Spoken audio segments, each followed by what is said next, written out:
Good evening to every single one of you. I'm so sorry that Arsenal have absolutely turned your weekend upside down. Don't let it get to you, people. That's what I keep saying to myself. Don't let it get to you. Not long been in from the match. Got in about 40 minutes ago. Trains were all up the spout again. Long journey home. And I've had to sit through another painful experience supporting this football club. This football club that I've had rammed down my throat that they're the best squad in Europe, best team since Highbury days, top manager.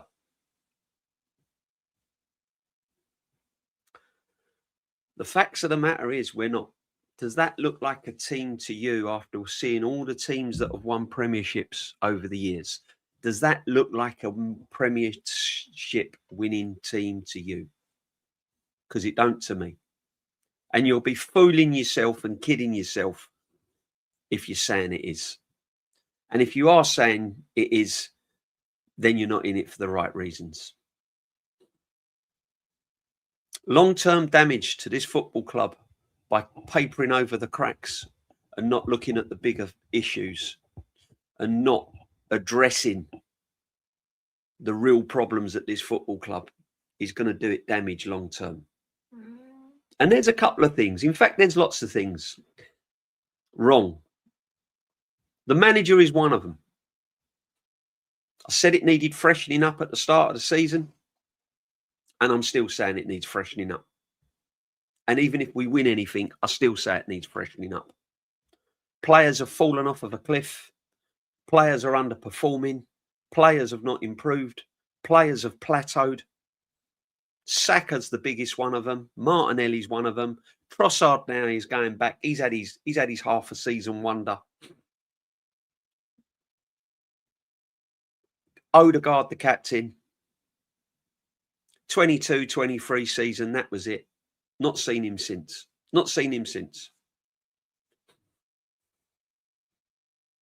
Been schooled by a Manchester United team with a manager that's just walked through the door. Made Harry Maguire look like prime Baresi. Luke Shaw taking care of things on the left. And then we start from the back. Hincapié playing, in my opinion, wasn't ready to play. Just coming back from injury, still looks injured. Wasn't ready to play that sort of game. Wasn't ready to be thrown in against a Manchester United team full of confidence from a Man City. You can't blame Hincapié. You blame the manager for throwing him in. I've said it before, people. Your partner keeps taking out a car that keeps breaking down, and she keeps taking it out and it breaks down. It's not the car's fault. It's the person that keeps driving it. Odegaard being captain and being selected every single week is the manager. It's not down to Odegaard. It's down to the manager. Yeah, it's down to Odegaard the way he plays, but you don't play him. You take him out. You take him out the firing line. But before we get onto it, I've got to say big up to every single one of you in the chat, people. Thank you very much for joining me on the Sunday sit back. This ain't going to be a pleasant ride. If you're depressed by watching Arsenal and Manchester United, by the end of this stream, honestly, I'm not here to cheer you up. I'm not cheered up. All right. I'm gonna be real with you, people. Thank you for joining me. Forgive me, but I don't even want to go to the Carabao Cup final now. I hope we're not getting to the final, my friend. I've got no hope in getting to the final. We're not getting to the final. Big up to you, everyone. And if we do get to the final, we're not winning it. Welcome back, Kawaja, my friend. There goes Cole's TV. Yeah, Carl Walsh has thrown it. First time in 55 years that I've ever laughed when the opposition team scored the third goal. What phase is Carrick in? He's not in no phases. He just knows how to coach. What did he do? Casemiro got no legs, got no running in him. So what does he do? He plays Kobe Mainoo alongside him. does all the fetching and the carrying, says to Casemiro, you just sit in front of the defence. You just use your brain. I'll use Kobe Mano to do all the running. Bruno, creative, gets into pockets, intelligent, good passer of the ball, brings players into play. I'll tell you what I'll do. I'll push you further forward. You know what you're doing there. You know what you're doing there. I don't need you back here. I'll push you further forward. You play in them pockets. Harry Maguire, I don't want nothing pretty from you. Just defend. If it needs heading, head it. If it needs clearing, clear it. That's it. Just be a defender. Just be a defender. Just be solid. Keep your position. It's not rocket science. When we've got the ball, pass it. Pass and move. And they beat Arsenal Football Club. Big up to everyone. Eze Gorka should be starting these games. Yeah, but even they're not good enough, Kawaja. Even if they start, they're not good enough under this football manager. Prove that with Ethan Wanyeri. 13 minutes it took him to prove that he shouldn't be on loan. What I've been saying for what, 2 seasons now? 2 seasons. But let's get into it. Let's get into it. So, DJB, the league is done. We ain't winning if the players' confidence is a mess. I've been saying it, Forest downhill. Way before the Nottingham Forest, my friend. Way before the Nottingham Forest. We have not performed all season long. We've had moments. We've had pockets. We've had 45 minutes at Aston Villa in the second half in a game we should have been buried in the first half. Let's be real. Wolves got out of jail. Own goal. Today, got the equaliser. Got the equaliser. It was like scramble in a school playground. No creativity, nothing. Absolutely nothing. Running out of ideas, left, right, and centre. Big up the Chelsea man. Big up the legend. Big up to you, my friend. Big up to everyone in the chat. Arteta's the worst manager in human. Gets away with it though. He gets away with it. I don't know what's worse, Arteta or the fans that keep him in a job. I haven't got a clue what's worse anymore. I don't know anymore. I don't know where my football club is anymore. We act like we want to be a big club. These men behind me would not have lost that game today. They don't lose that game. They don't lose that game. Slap the likes, everyone. Slap the likes. 100% people. Big up to everyone that's in. So let's be real. Let's be real. We were beaten by the better team today. Why? Because we're not good enough. Everyone getting on Madueke. No one wanted him at the start of the season. I didn't want him at the start of the season. I didn't want him in the middle of the season. I didn't want him because he put up a good performance against Bruges and a couple of other good performances. I still didn't want him. I didn't know why the club bought him. I don't know who bought him, and I don't know why we bought him. But all I know is that the guy that's playing for Marseille is better than Madueke. That's what I know. You ain't got to know football to know that Ethan Wanyeri is better than Noni Madueke. Facts. Facts.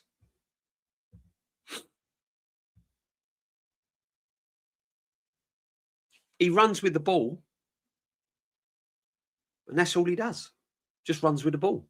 No end product, no pass, no cross, no shot, nothing. Just runs with the ball. Runs with the ball.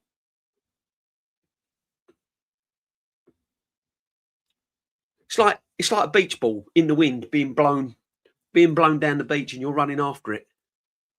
That's what he does. Crap. Shouldn't be Arsenal football player. Zubimendi. I've been getting pelters about Zubimendi. Super Mendy. World class. No, he's not. His job is to defend. He's a number 6. His job is to defend. His job is to cut out any dangers in front of goal on the edge of the box. He was at fault again today. Weak. Not good enough. Can't defend. See the man behind me? Top left-hand corner? Patrick Vieira? Man United ain't scoring a goal. Oh, but he's world class. Best squad we've had. Best squad we've had since the Ivory days, apparently. Zubimendi is bang average. This squad that I keep telling people about is bang average. Squad depth. There ain't no squad depth. The manager don't trust the squad depth. We ain't seen Norgard. We've got Wanyeri out on loan. And then he lines up with Jesus. We've spent £70 million on a striker, and we're back to Jesus again. After him being injured over for nearly 2 years. We're back to square one.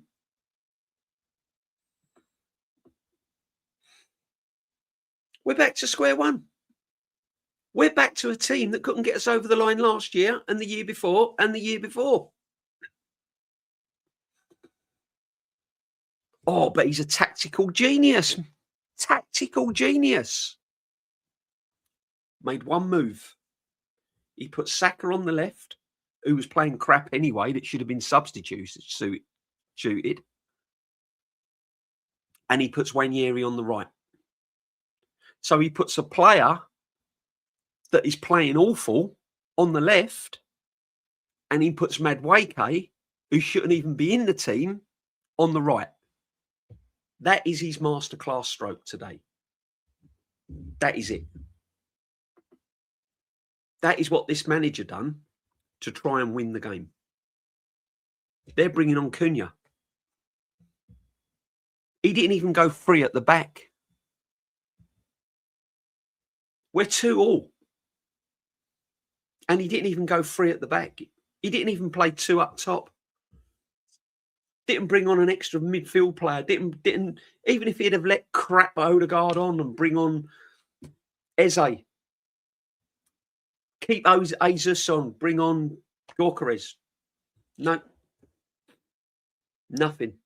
Absolutely nothing. Declan Rice, by the way, is absolutely finished. He's running in quicksand. He's running in quicksand. Looks absolutely knackered. DJB, it's over. It was over as soon as this manager set foot this season. Oh, you're being negative. No, I'm not. I'm being realistic. I'm being realistic. I've said it from day one. I called this game 1-1. I was perhaps the only one that didn't say that we'd win it. I said it'd be 1-1. I didn't see us winning it today.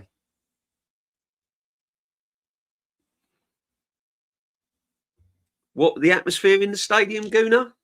Tense. Tense. Hopeful. Hopeful and tense. Tell you where there was a good atmosphere, though, in the Man United end. They were right underneath me.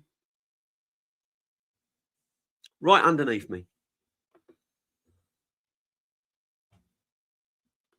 AFC always. Captain set standards, ABD. Our captain is below the standard.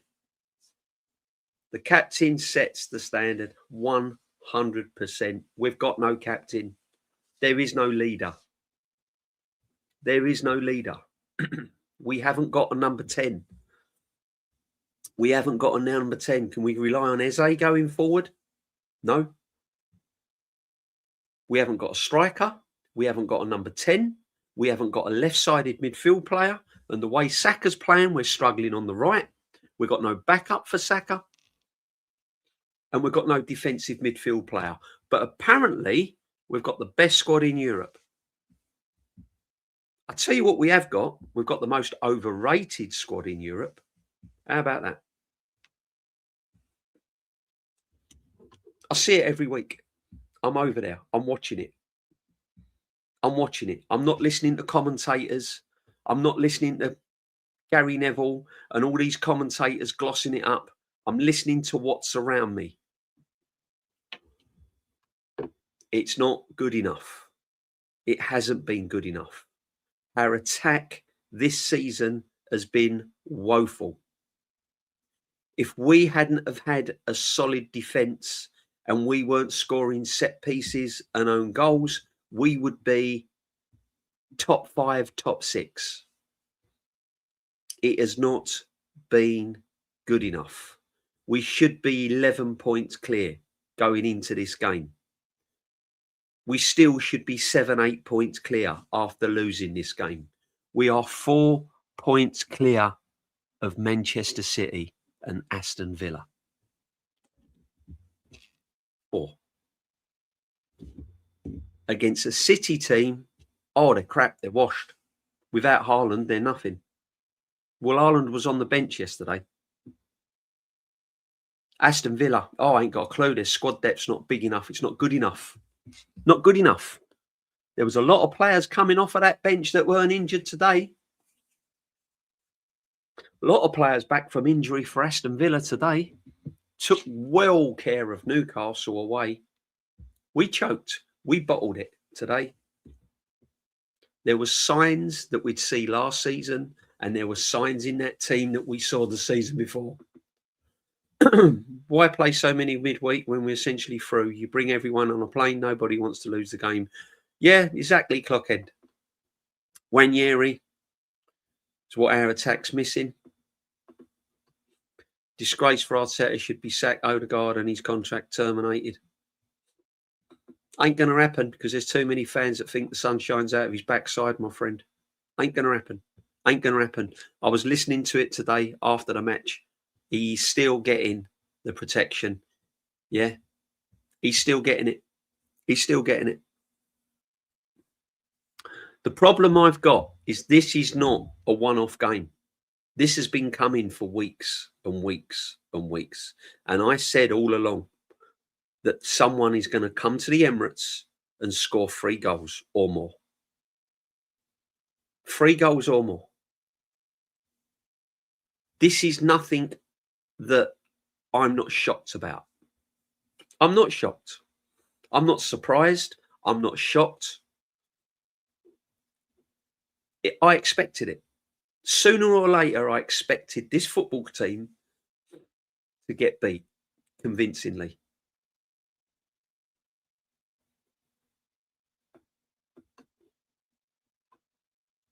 Imagine this in a Champions League knockout. You think this team's going to win the Champions League? Last 16, minimum. Last 16. Quarter-final if we're lucky. That's it. Get used to it. Can you confidently say that we're going to beat Chelsea? We're winning 3-2. Chelsea got nothing to play for. They're going to come to the Emirates and enjoy the occasion, just like Man United did today. Man United knew if they win that game, they go 4th. They took control of things. There weren't no problem. They didn't panic. 1-0 down, they didn't panic. They didn't panic. They knew Arteta weren't going to change it up. They knew Carrick knew.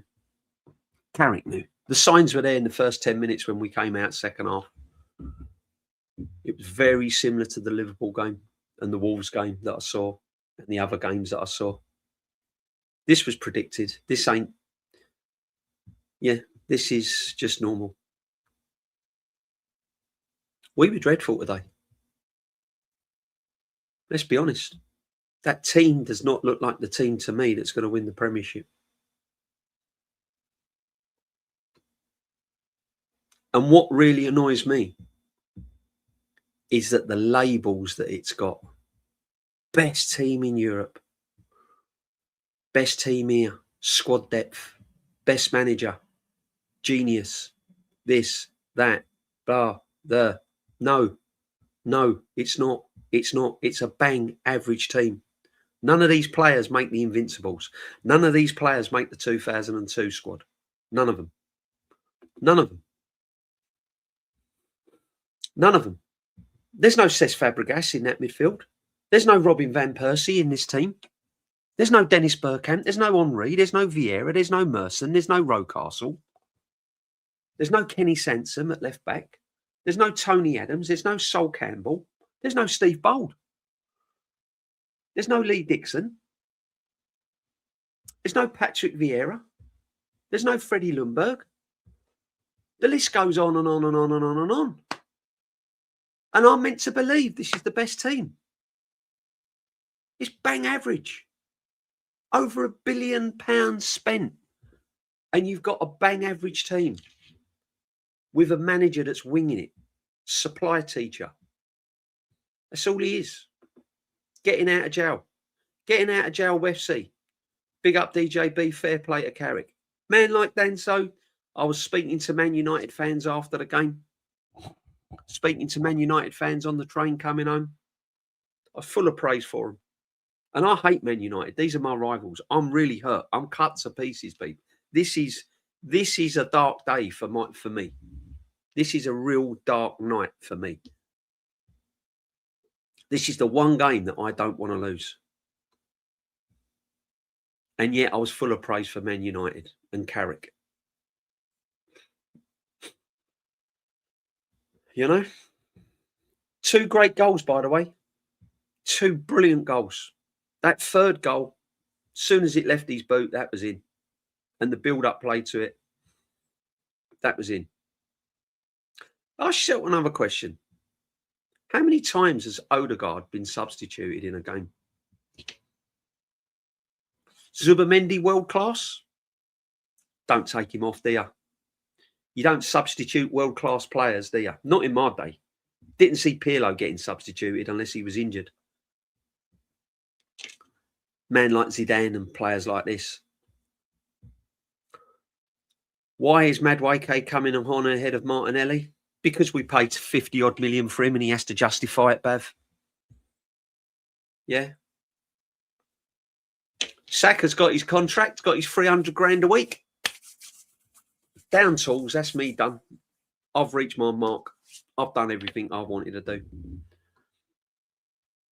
Signs of Aubameyang there, isn't it? Get your big reward.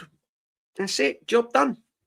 Not won a trophy, not won a Premiership, not won a Champions League, not won a League Cup. He was bench in the FA Cup. Saka's won nothing apart from a substitute in an FA Cup. And yet he's on 300 grand a week. Why does he need to play? Why does he need to put a performance in? Why? He's getting his 300 grand a week for winning nothing. His job's done. Big up to every single one in. Big up to everyone. Darren, bottle jobs go 1 up. Good team and coach attack. Yeah, absolutely, Darren. That's what makes it worse. We're 1 up. We're 1-0 up and we've not been beaten at the Emirates all season. And we're 1-0 up. We've taken the lead. 1-0. 1-0 up. Why is there such a difference in how we play in the Champions League? Because there's no pressure. All that last week that we saw in the Champions League, no pressure FC. Look at the games we've played when the league's beyond us and we can't win it. Look how we play at the end of the season. Look how Odegaard shows up at the end of every season when there's no pressure. When this team has got nothing to play for, when this team has no pressure on them, they look $1 million. As soon as there's something big and as soon as there's something to play for, it folds. Give you an example. You've only got to go back a couple of weeks. Liverpool at home, big team coming to town. The champions, the English champions, Premier League champions coming to town. They're in London. They rock up at the Emirates. We beat Liverpool. We go 8 points clear. What did we do? Dreadful. No show FC. No show FC. And the list goes on. Carabao Cup last year, Newcastle, semi-final, no show FC. PSG, semi-final, Champions League, no show FC. Every single time there's a hurdle to jump, we fall over.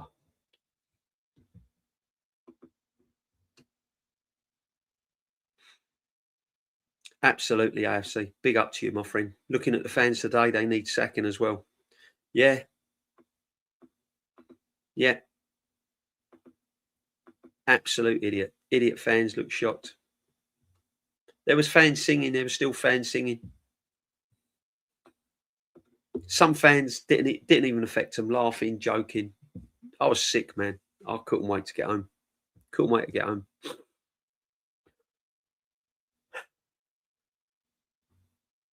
Found space. Luke's lucky bunch, he found space. Got into the pocket where our defensive midfield player should have been. No one challenged him. You need guts, man. You need guts. Top Gooners shocked on their faces on Sky Sports. Why are they shocked? Why are they shocked? I'll tell you why they're shocked. Because what they've done, they've put this team on such a pedestal with this manager that they think they're unbeatable. We all see the bigger picture. We know this team's beatable. We keep it real. We keep it 100. Not these fans. Best merch, best players, best looking manager, best stadium, best this, best that, because it's rammed down their throats on certain channels. So they get sucked in and they believe it. You keep getting told that you're beautiful and you're handsome, you're gonna think that that's what you are. But if you're realistic, you just think, oh, I'm just a bang average bloke, I'm just a bang average woman. You know, I'll do my bit, I try my best. Is what it is. So the fans believe that we're the best thing since sliced bread, since pouring a glass of water. So when we're beaten, it's like, oh, we're shocked. I'm shocked. I can't believe it. Why? Why? We're overrated. It's a bang average team. This team is not the best team that I have seen. And it ain't the best team that most fans have seen.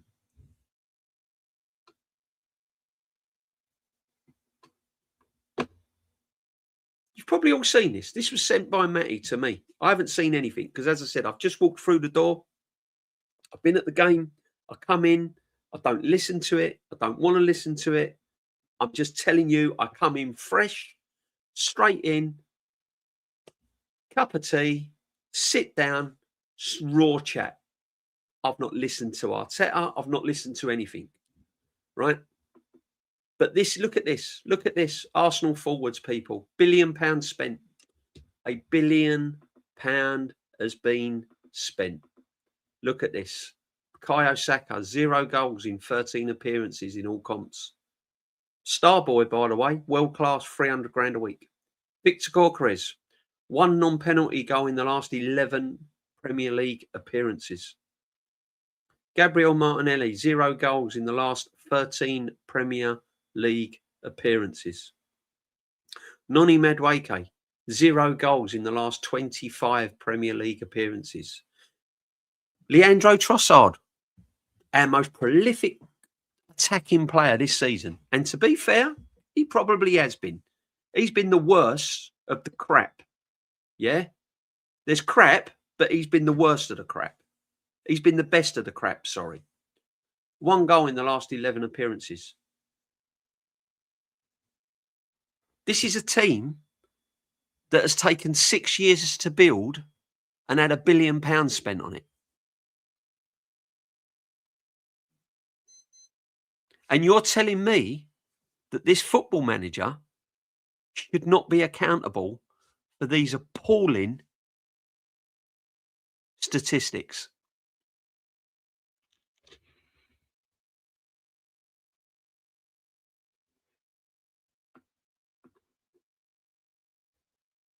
That is ridiculous. That is ridiculous. And you want this manager, or fans want this manager at this football club if we win a trophy for another season and another 3 years. I want him gone. I don't want him. I didn't want him this season. So I'm not flip-flopping about. I didn't want him at the start of the season. Nothing against him. He's done some good things, and I keep saying this. I'm happy with certain things he's done, but his time has come to an end. It's time to freshen it all up. Freshen it all up. Freshen the players up. Look at Wanyeri. 13 minutes it's taken him to look fresh and look lively. 13 minutes.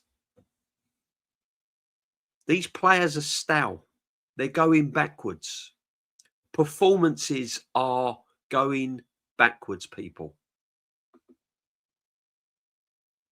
And you can gloss it all you like. Yes, we might get the odd performance. We may get where we go and bang a team like we did against, in the Champions League. But consistently, that's the key word you've got to think. Consistent. Is this team and manager consistently good enough to go on this season and the season after and the season after? Some dickhead fans, whose name I don't mention, would say that this team is capable of going on for the next 5-6 years. This team can't even be consistent from game to game. How's it going to be consistent for the next 6 years if it can't be consistent game after game? It's ridiculous. And the more you kid yourself and the more you put blinkers on, the more damage you're going to do to this football team. You call it out for what it is. It's bang average. We're winging it. We shouldn't be top of the league. And it's a good job we are. It's a good job Man City have not fired on all cylinders, or Liverpool, or Chelsea, or Man United, because we would not be sitting top of the league. If City had have got their act together, and they still might, we wouldn't be top of the league. The performances have not been good enough. We've had little moments here and there, just like we did last season. The second half against Aston Villa. The game against Nottingham Forest. Other than that, it's been poor. Sunderland away. Chelsea 10 men. Wolves just about got over the line, own goal. Last minute. Today, Liverpool. Brentford. Crap performance. We won it. Useless. Crap game. Honestly. The anxiety in the team comes from Montella. Look at him on the sideline, jumping up and down, talking to stuff. Do you know what really annoyed me? Do you know what really, really annoyed me? He's doing this to get the crowd raining. He's trying to get the crowd wound up. You do your job. You get wound up. Try something different. It's not our job to ignite you. I pay my money to go and watch Arsenal Football Club. It's your job to excite me. Not my job to excite you. I'm not getting paid £15 million a year. Stop waving your arms at me, you dickhead.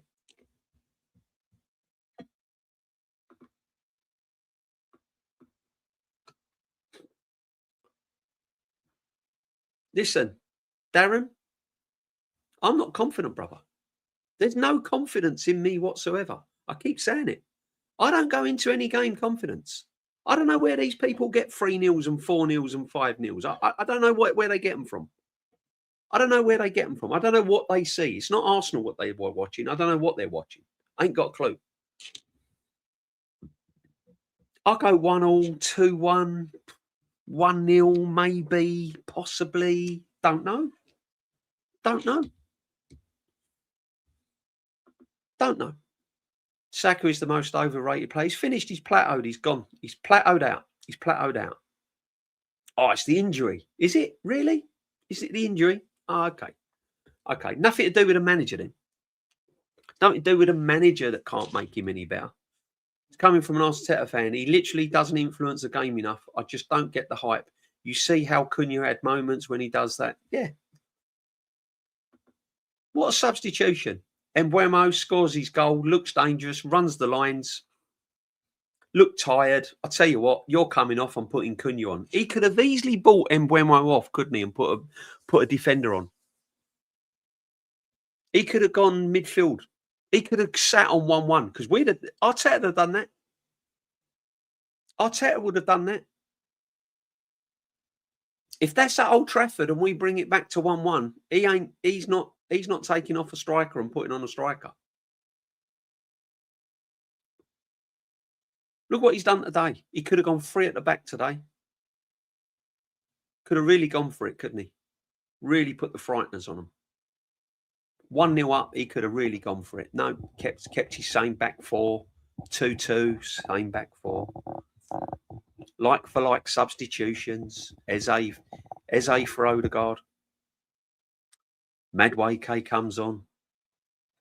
Trossard goes off. Jesus goes off. Gyökeres comes on. Oh, I know what. This will throw them. This will confuse Carrick and the rest of the Man United team. I'm gonna put Saka on the left that was having a crap game on the right, and I'm gonna put Madueke on the right, who's crap anyway. That'll fool you. Get a load of that, Man United. That'll sort you out. That's what I'm getting paid £15 million for. How about that? Arteta blame the players after. Yeah, of course he will, Rob. Of course he will. Spineless, 100%. 100%. Big up to everyone that's in the chat, by the way. Make sure you smash the likes. There's 112. Cheer me up, people. I expect a minimum of 112 likes. Cheer me up, people. If you've stumbled across me for the first time tonight, please sub to the channel. It does help. I'm just absolutely fuming. The one game I asked Arsenal to turn up for is this Arsenal Man United. Not even Spurs. I can handle a crap performance against Spurs and Chelsea. Not Man United, man. Them fans, honestly. They see the light. They see the light. Acting like a big club. Amorim. Don't get time. Sacked him. Got rid of him. See you later. What? No process? No phases? Where's my 6-7 year contract? Where's my pay rise? No, sorry, it's Manchester United. Do you think we're a small-time club? No, you're sacked, mate. In you come, Carrick. We'll give you the interim job. See how you go.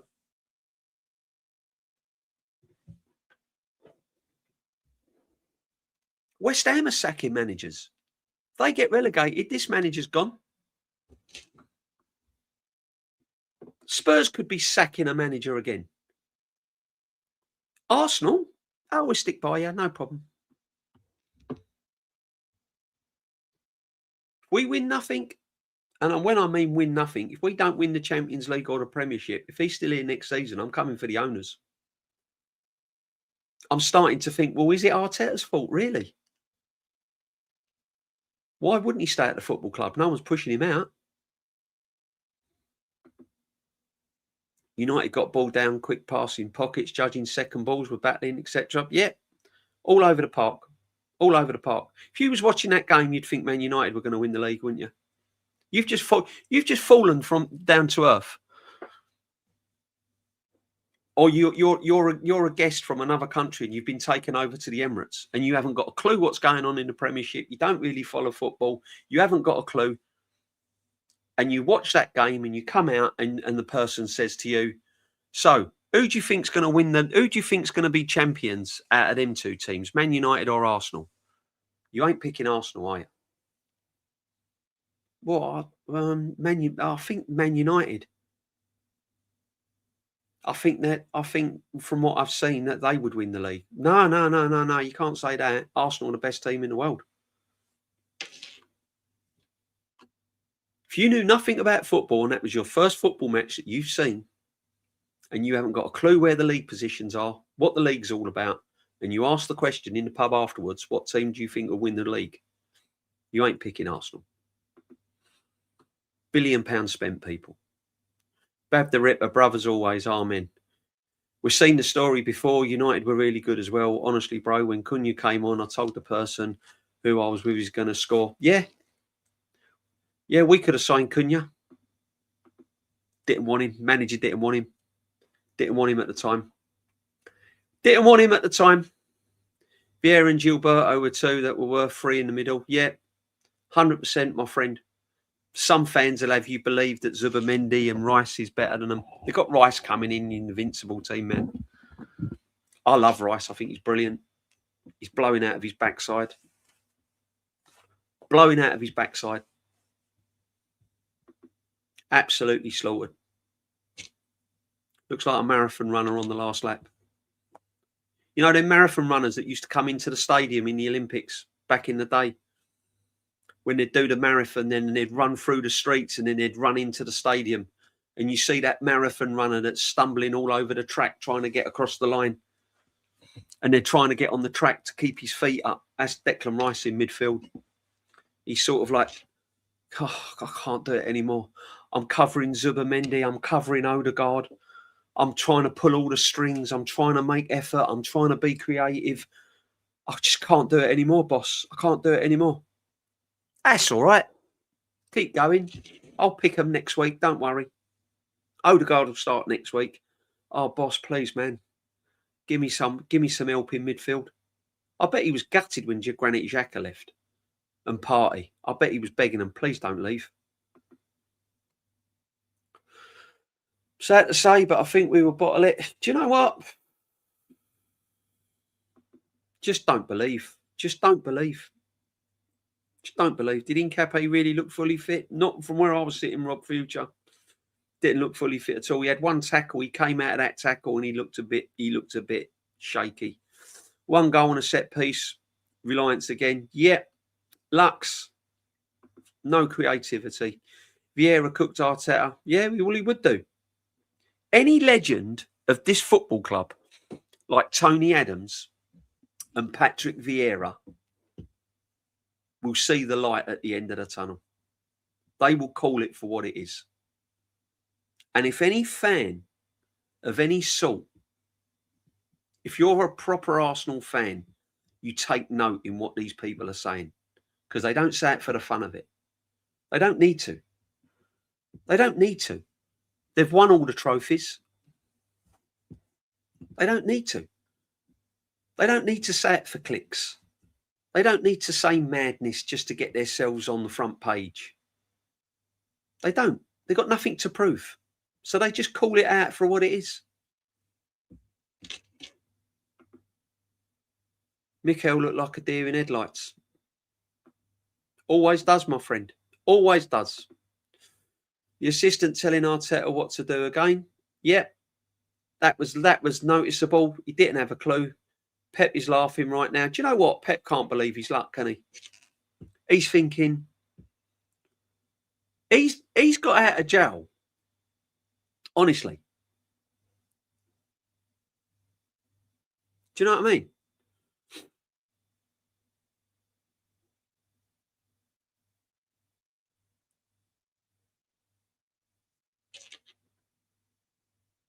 How many times has he been let out of jail?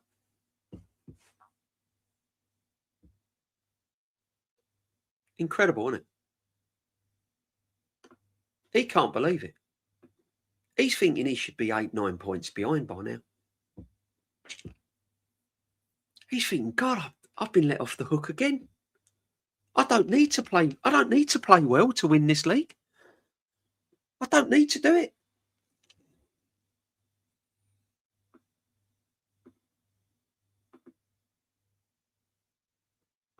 It's embarrassing.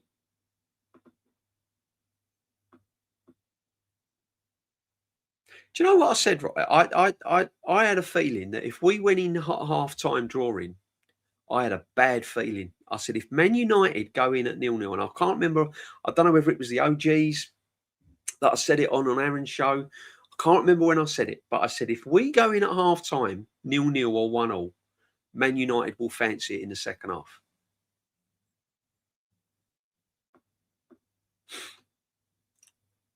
And it's predictable. I know what's going to happen. Look how slow we were playing. Look at the tempo we were playing at again. And we're losing 2-1 and we're still taking too many touches. Man United were playing like these little 1-2s and sometimes it weren't coming off, but it was quick and it was making little triangles and they was like passing the ball and knocking the ball and laying the ball off. We're just getting the ball, we're slowing it down, Right, Man United, everyone in position. Yeah. It's like taking photographs at a wedding.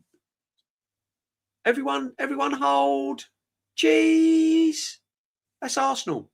Getting the ball. Right, all get back. Maguire, Harry, you in position?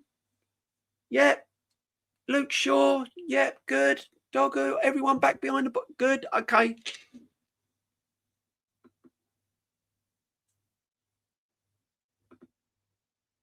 It's unbelievable.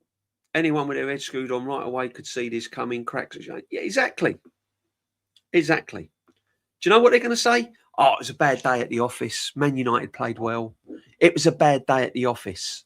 Well, I'll tell you what, the office must be absolutely appalling because I've seen more than one bad day at this office. Again, I can count on one hand, not even one hand. I can't remember coming out of that stadium in a long, long while. And I'm going last season as well. Absolutely buzzing. Absolutely buzzing. Real Madrid? Possibly, yeah. Bayern Munich this season in the Champions League, yeah. Aston Villa second half. Nottingham Forest, I thought that was a good performance.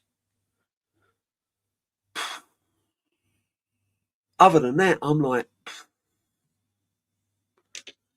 scratching my head. I haven't got a clue. I've seen a young side goal down in the semi-league cup from the first leg, overturn it. 87, yeah, I fear it. Darren, I'm going to be there, mate. It could be pain. It could be a painful night.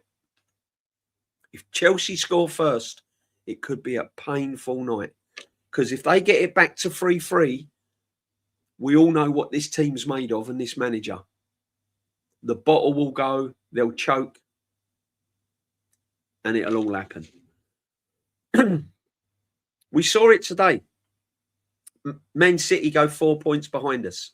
Then Aston Villa win earlier on in the afternoon. And we've got Man United on the back end of a winning against Man City the week before, turning up at the Emirates. You want to make a marker? Yeah, it's all right, no problem. Man City win, no problem at all. Who we got? Man United, no problem. Let's go and stuff them. Let's go stuff them.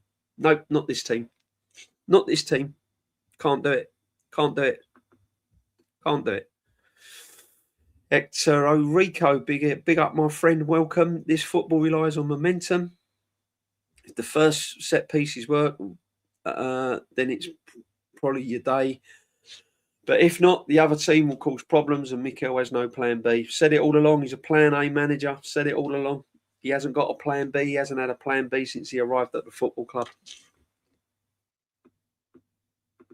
Like for like substitutions. Will Todd Connell walk into this team? Not according to some fans, they don't, my friend. This is where we're at. This is where we're at. I'm sick of it. I'm absolutely sick of it. DJB, I could see the wheels coming off. Players eyeing the World Cup, pulling out of tackles, thinking twice. Yep, 100%. It's going to get worse. It will get worse. Odegaard on his... I tell you what, Odegaard's lucky he's Norwegian.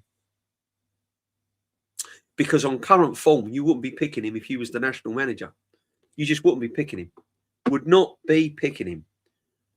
Big up Joseph Connor Golden, absolute legend. Thank you very much for your super chat, my friend. Big up DJB. Feel so sorry for Rice.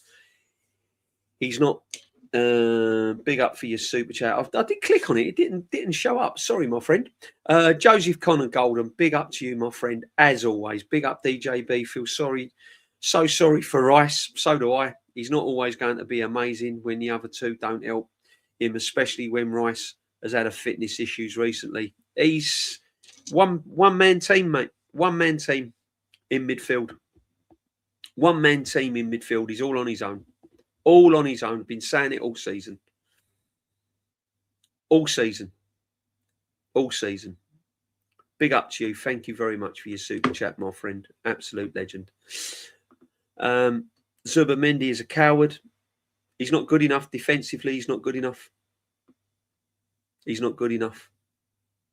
I'm not saying he's I'm not saying he's an awful player.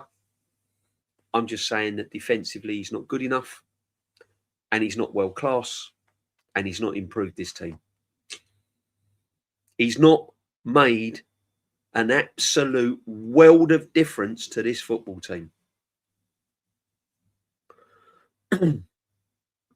He's not made the impact that I expected him to make. And now we just loan out Ranieri. Yeah, just get rid of him. It's a problem he ain't got to sort out, though, isn't it? Here's another thing, right, people? Yeah, check this out. He'd rather play Hincapié, that's just coming back from injury, than play Lewis Skelly. Why? Because he don't trust Lewis Skelly. Why don't he trust Lewis Skelly? Because Lewis Skelly's out of form. Why is he out of form and fallen off of a cliff? Because the manager don't know how to improve him, and he's playing him out of position. So he moves the problem, puts him on the bench. And then he brings on Ben White and moves Timber to left back, rather than bring on Lewis Skelly.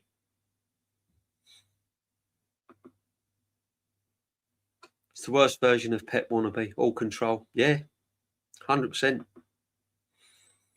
Jimbo, big up, my friend. Big up, DJB. Why do Arsenal fans think we're going to beat Man United when I knew they wouldn't win? Because they're sucked into the circus of, you know, glitz and glamour and PR and all what it stands for. Why is everyone mentioning Ranieri now? That's a silly excuse. Why is everyone mentioning Ranieri? Because what they want to do, they want to deflect from the actual real problem. They want to deflect from the way the real problem is. The real problem of this football team, and I've been saying it, Shane's been saying it, Aaron's been saying it, Lee's been saying it, Matty's been saying it, Curtis has been saying it, everyone's, Troops has been saying it, Northside's been saying it, Views has been saying it, Rashid's been saying it. Not enough of us have been saying it, really, and most of the chat's been saying it. The real problem, the real root problem of this football club is the manager. He's been winging it and getting away with it. And he's been backed by a lot of ex-pundits. He's been backed by a lot of ex-players. He's been backed by a lot of pundits. He's been backed by the PR machine. Because it sells. Arteta sells his club. It sells. I don't know any manager that's had the protection other than this one. Roman Abramovich would not have put up with this football manager. Real Madrid would not put up with this football manager. Barcelona would not have put up with this football manager. And I've been saying about Ranieri for years. These days were numbered. As soon as he signed that contract, that was it. He was done. He was done. Skelly's going the same way. Dowman will go the same way. The young boy Salmon will go the same way.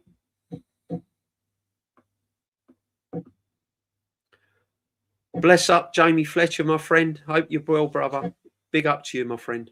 Bless up, DJB. As a Madrid fan, when I saw your players' faces after you conceded the third goal, you won't win the Prem. You know, Brim. You know, Jamie, didn't you? Being a Real Madrid fan, you know what it looks like. You know what body language looks like. You know what the players are looking like. Do you know what the players are looking like? Here we go again. Here we go again. Where do we turn? Who do we turn to? And there's no one to turn to. There's no leader on the pitch. And the manager don't know how to change it up. You'll never see Eze, Trossard, Ethan, etc. look so shackled and scared to do anything under any other manager. No. No. Oh, they all want Eze to start now. Oh, they all want Eze to start next week now.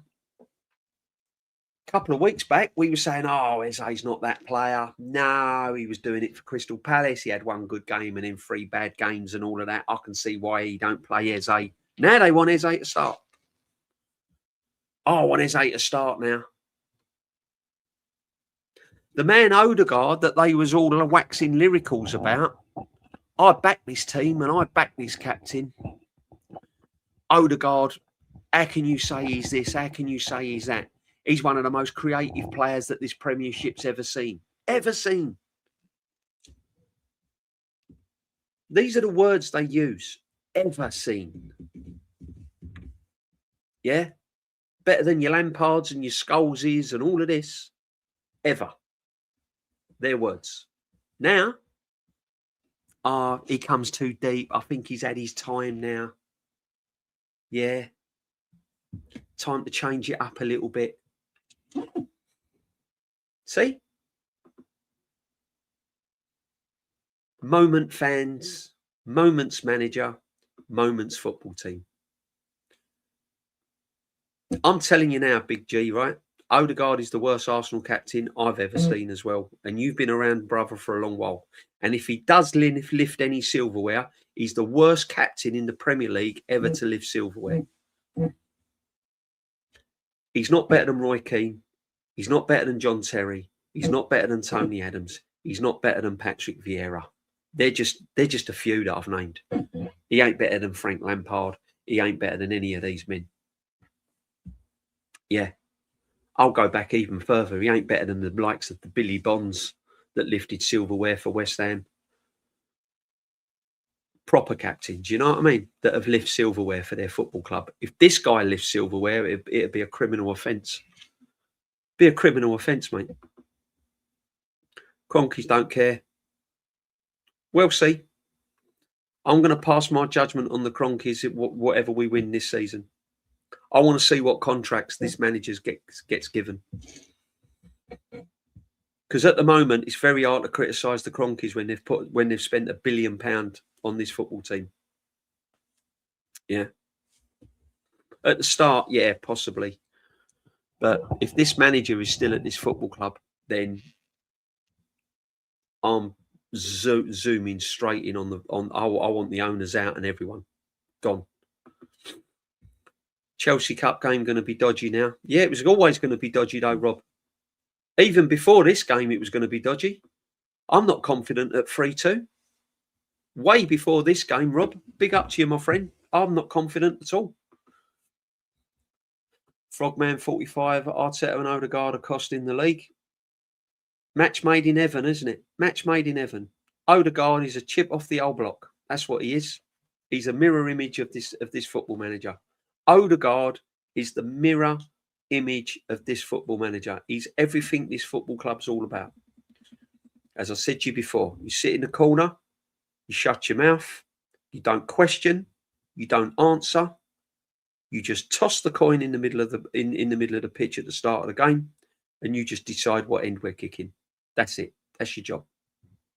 Other than that, when you're in the press conference, you say nice things, and you don't say anything against the football club, and you don't criticise anything. And that's what he does. That's what he does.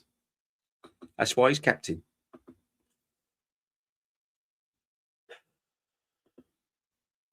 I don't see it in Zubimendi. I'm sorry, people. I've said it from day one. I just don't see what Zubimendi brings. On a day-to-day basis, week in, week out, I don't see what he brings to the party. Yeah? I just don't see it.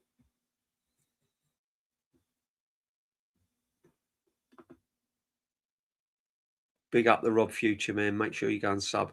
If you actually added a good attacking manager with the best piece, De Zerbi with this team, I'm telling you now, even man like De Zerbi with this team would have them playing, attacking, free-flowing football. 61 likes. Come on, people. There's 125 in the building. Let's go. Come on. Please like the stream. 100%, my friend. Come on. This was a predictable game, the City game plus the gift from Martin Bridesmaid. Yeah, exactly. Big up, my friend. The fans are being conned by the club PR, including channels like AFTV. It's going to happen. It's going to happen. Money talks. That's the way of the world.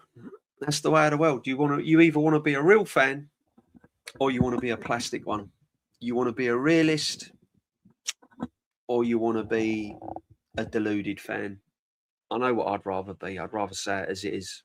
I'd rather give praise where praise is due, criticise where criticise is due.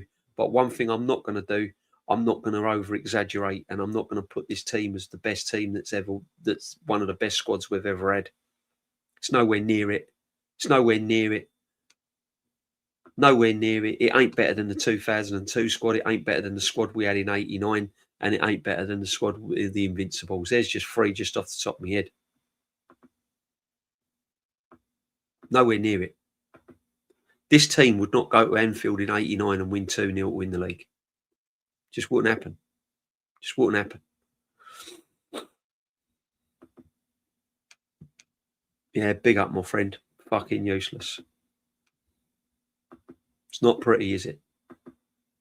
Bang average is an understatement. Football is dross. Look at the attacking numbers. This is not the winning attack. 100%.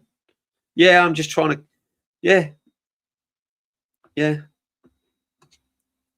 Probably is an understatement. I'm not happy, my friend. I'm not happy. Big blue shark is circling. You're not going to... Yeah. You can't keep freeing them from prison and they expect them to go back. Sorry. Can't keep happening. Can't keep happening.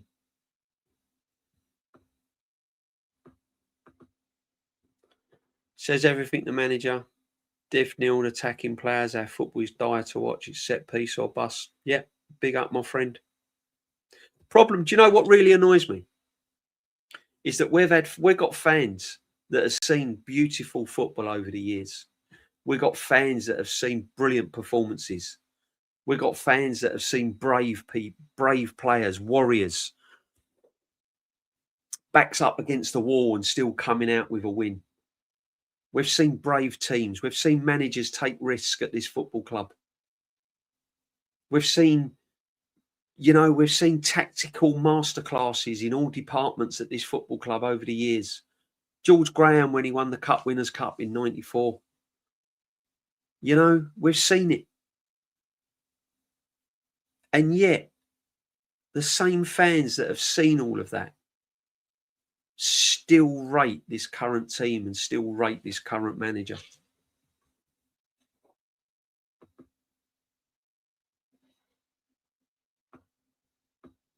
It's ridiculous. It's absolutely ridiculous. That performance today against Manchester United is not the performance that you would say is a team 6 years in and being coached properly. That performance against Liverpool at the Emirates is not a team 6 years in and would say it's being coached properly. That performance against Nottingham Forest is not a team that you would say is being coached properly and a team capable of winning major trophies.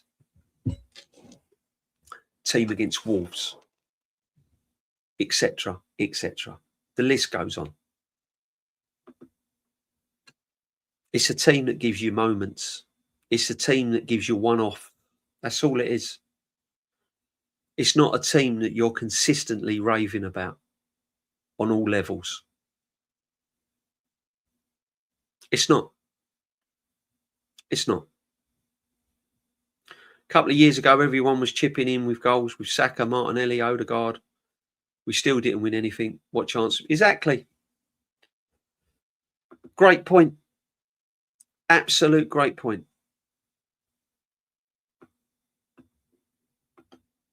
Yeah, what dickhead said that? There's loads of dickheads, Prime. Big up to you, Prime. Big up to you, my friend. Try not to let it ruin your week, though, people. Try not to let it ruin your week, because Arsenal Football Club is just not worth it, man. Don't let it ruin your week. This is a bad game to lose. This ain't just a football match. This is Manchester United, Be prepared now. This is Manchester United. You watch Man United go on a little run now. They've got nothing to play for. If they finish in the top 3, they've had a great season. They're in rebuild. They're coming. They're coming. They're a sleeping giant. Man United are coming bigger and stronger next season. Man City bigger and stronger next season. Liverpool bigger and stronger next season. Chelsea bigger and stronger next season. Everton, Newcastle, all of these teams, Aston Villa, they're all coming. They're all coming. What Arsenal are going to do? We're going to stand still. We're standing still. We're standing still. What's going to be the new kid on the block? Alvarez. So what? So what? So what if we get Alvarez? Why aren't you excited about getting Alvarez, DJB? Because the manager, because of the same manager. You seen what he's done to Gorkarez? Seen what he's done to Eze? Why am I getting excited over Alvarez coming to the club?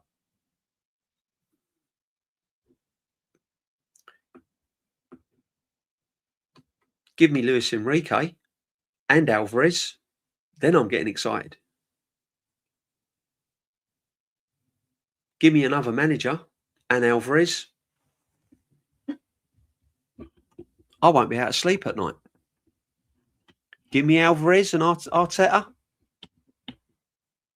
Don't care. Don't care. I don't want this manager ever to have another football player again because it breaks my heart what he does to them. Kills them. Kills them.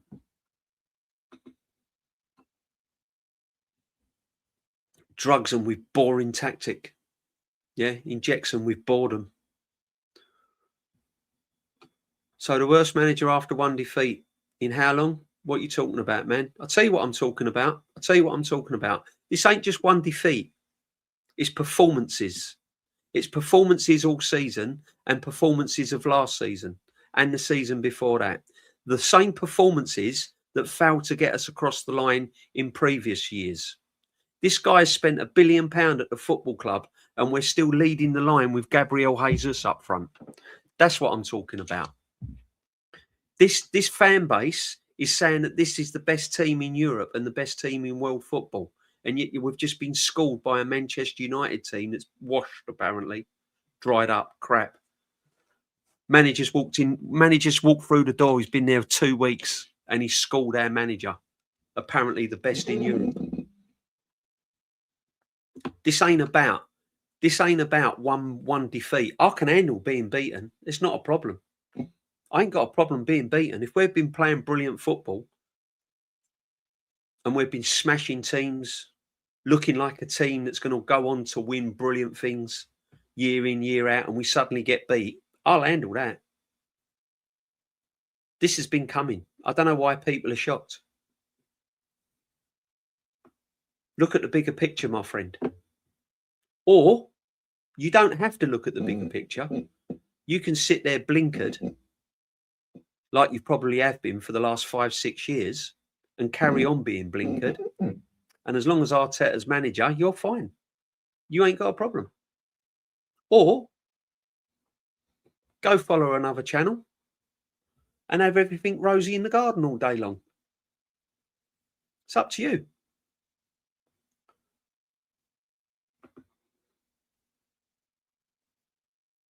It's not just a little manager bounce. It's not just a little manager bounce at all. Manchester United are the biggest club in world football, apart from Real Madrid, or probably levels with Real Madrid. That's a fact. They're bigger than Arsenal. They're bigger than Liverpool. They are a sleeping giant. And when they get their act together, and when they get their gears up, and they get the right man in place, they will surpass Arsenal Football Club.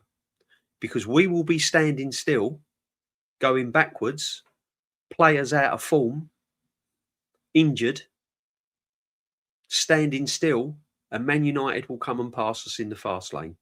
That's a fact, because that's what big clubs do. That's what big clubs do that sack managers to try and get the best. They don't hold on to mediocrity.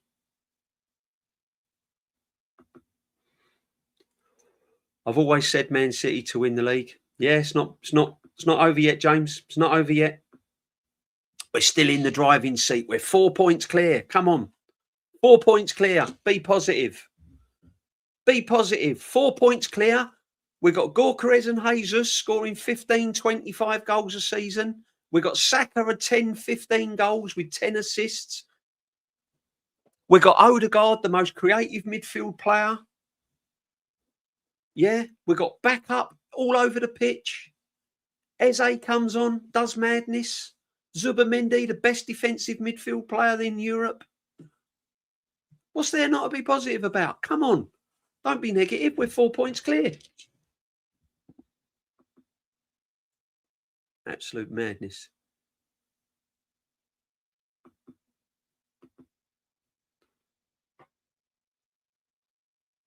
Exactly. Good point, my friend. Good point. Good point. Who's been managing for 7 years and 2 games? I couldn't tell the difference. No. There's no way. There is no way coming off the back end of a win in the San Siro,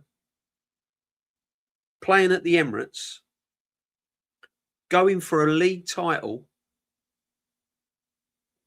all players fit and well, we should be losing that game to Man United. No way. No way. Oh, but it's only one game and you're all over exaggerating. It's not just one game though, is it? That's what I said to you before. That's not the problem. Does this team give you the confidence to go on and win things? I'm bored of watching them. I'm bored. They don't thrill me. They bore me. In any other profession on the planet, 7 years of failure and £1 billion spent prison time for money laundering. Exactly, my friend. Big up to you, my friend. Make sure you smash the likes and make sure you sub to the channel if you haven't already. This faker has been 6 years, spent over £1 billion. What the fuck's wrong with people? Who wants him here?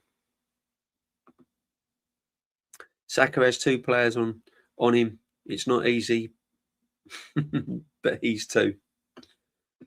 Saka should be levels, my friend. Saka should be levels. He should be the one player that's digging us out in games like today. When you've got games like today and things ain't going well, you look at your man like Saka, you look at Odegaard, you look at your experienced players to dig you out and create something. And it just doesn't come. It just doesn't happen. Doesn't happen. There's no creative spark in there. There's nothing to lift this team when things are going wrong. And there's a manager clueless. Actually, he wasn't clueless today, was he? Let's be fair. He put Madueke on the right and Saka on the left. That's going to win you the game, isn't it, people? Lots of booing at the end. Not enough booing at the end, my friend. Not enough. You should have been covering your ears with the boos. Should have been. I didn't even clap them off. Sorry, I weren't clapping that. Why should I? Next transfer Arsenal should do is a new world-class manager. I don't want any more money spent on this football team under this football manager. I'm sick to death of class players coming to this team and being ruined.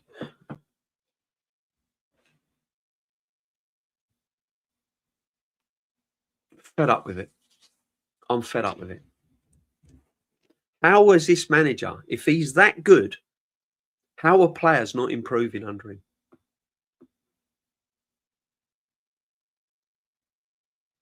How does it happen?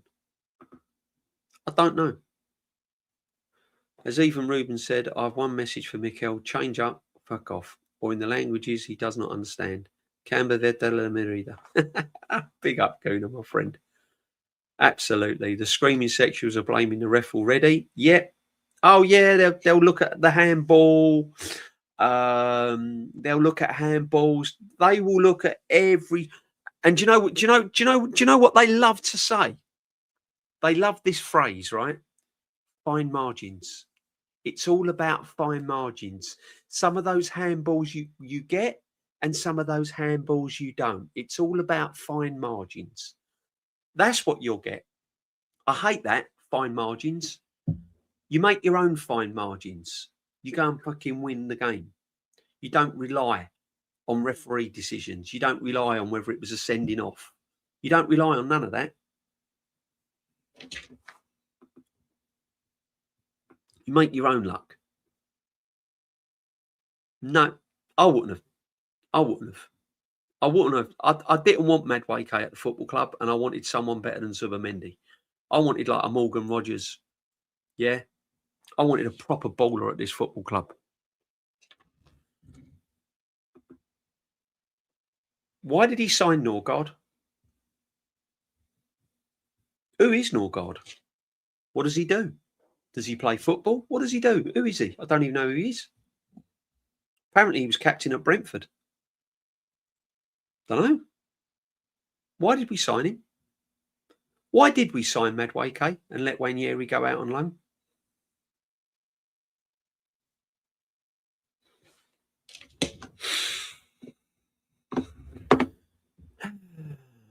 Havertz is going well, isn't it?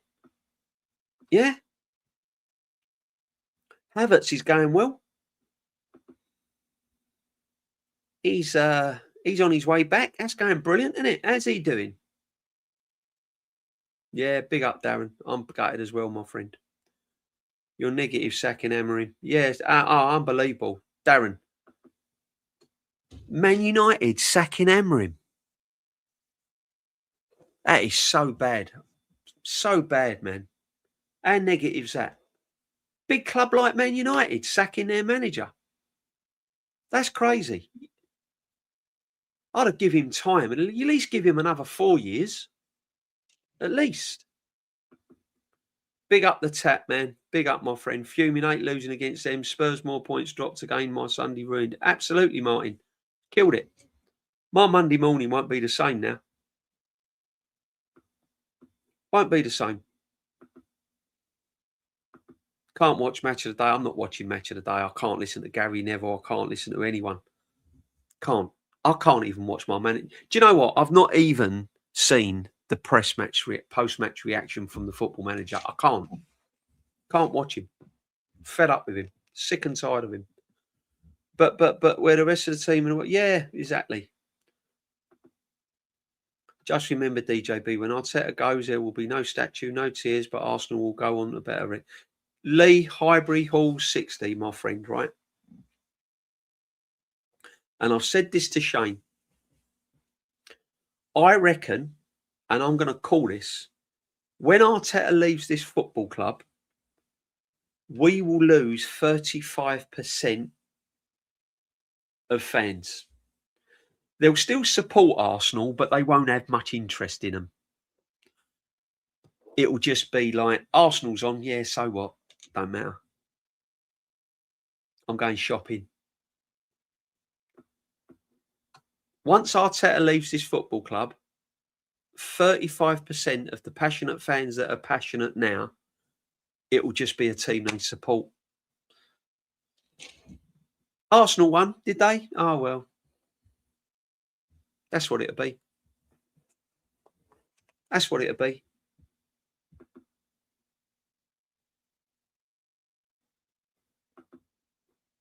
Big up everyone that's in, 105 locked in. Big up to every single one. Make sure you smash the likes, people. It does help the channel. Let's get some of these, my friend. Scott Lynham, big up, my friend. Leeds have 2 losses in their last 34 games. Massive game. Been saying it all along, my friend. Been saying it all along. Big up to you, Scott. That game at Ellen Road. I said this at the start of the season when the fixtures come out.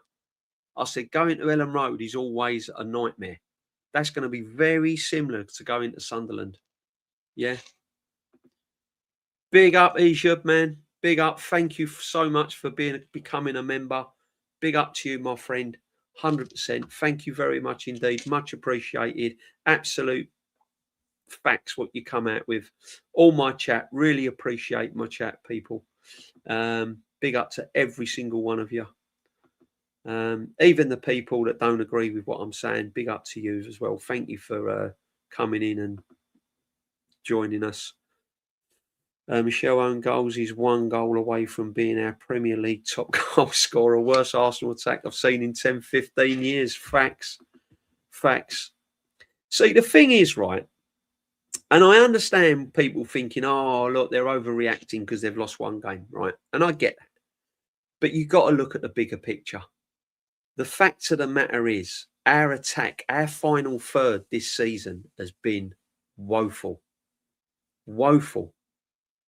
It's been bitty, it's been stuttering, it's like going over speed bumps in your car. It's like slow and lethargic and bumpy and uncomfortable. It's just been awful. There's been real no flow to the attack.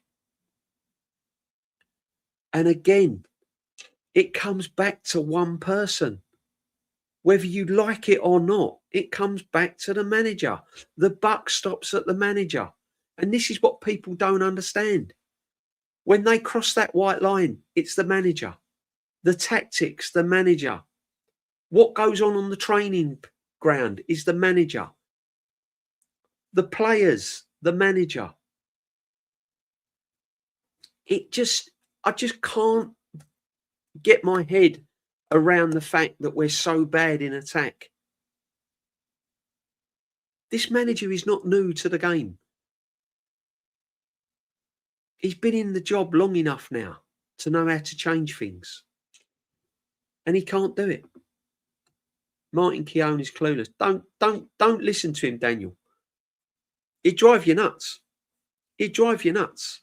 He was telling everyone how brilliant Zubimendi is when he's liability. 100%. 100%. Because it's PR. It's PR. You don't see men like Patrick Vieira and Tony Adams on pitch side and Manu Petit. You see the Martin Keowns, the Ian Wrights, all the yes people. They're not going to disrespect players and the clubs. They're not going to call it out for what it is.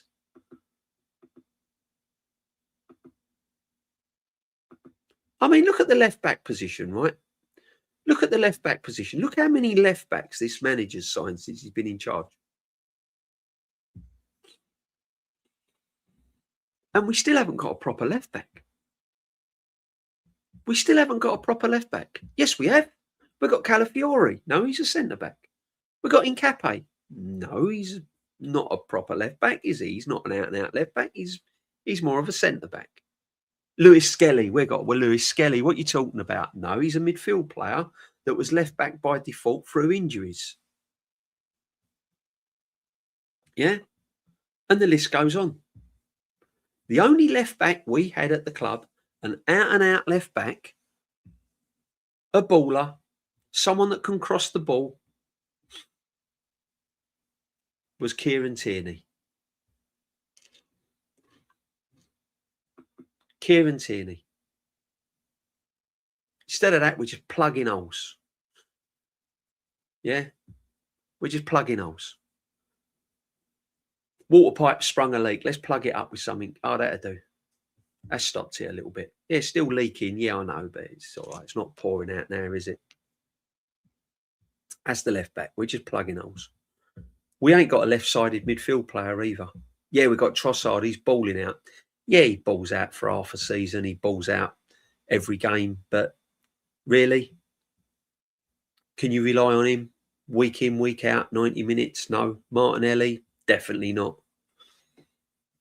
All right to bring off the bench when we're winning 3-1 and there's no pressure on us. No left midfield player.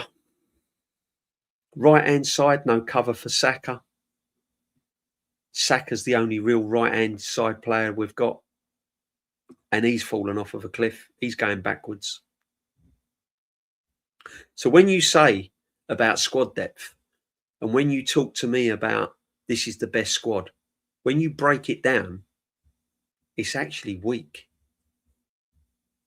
It's not improved at all. No one's really being pushed for their places, are they? It's not hard to dislodge Odegaard from his number 10, is it?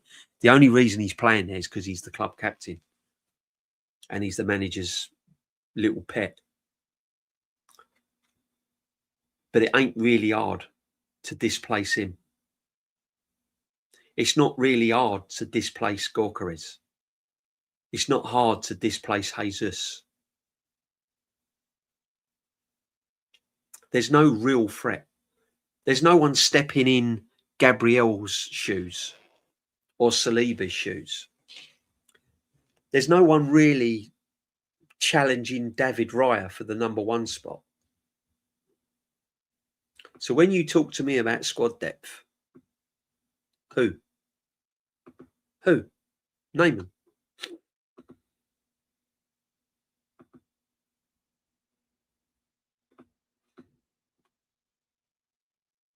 Embuemo came off, Cunha came on. That's a proper replacement. That's the sort of levels I want to see. If Saka came off, I wanted someone like Elise to come on.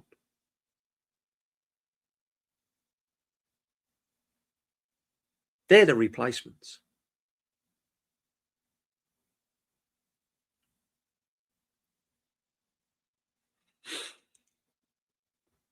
We ain't got it.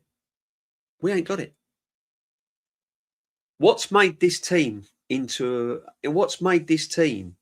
something really, really special is the publicity and the fan base. But if you actually break it down, you're not really getting off your seat when the substitutes are made either. It's like Odegaard off, Eze on. Oh yeah, okay, all right. Jesus off, Gorka. All right, yeah. Saka off, Madueke on. Oh, yeah, all right, yeah, okay. Trossard off, Martinelli on. Oh, all right, yeah, okay.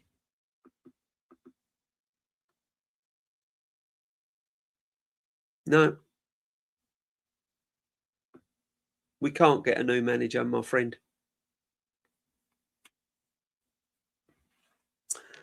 The publicity and the PR won't allow it. The owners thinks everything's rosy in the garden. And this guy will probably win some sort of silverware this year. He'll probably win something.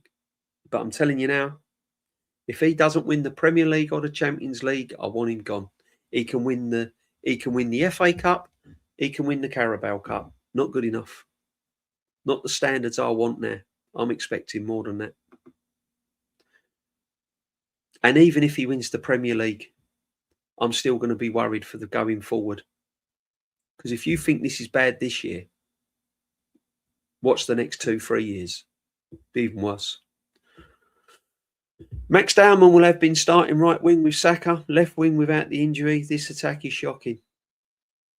False manager, Max Dowman's going same path as Ethan Nwaneri.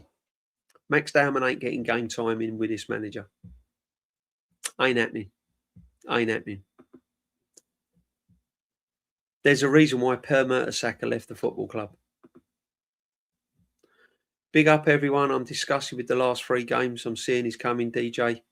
Utter capitulation yet again. Old man Wazza, last 3 games I've been seeing it coming all season. All season. Not been good enough. We should be 11, 12 points clear now. Losing that game today should have had no impact into our, other than personal pride, it should have had no effect on this league whatsoever. We should still be 8 points clear.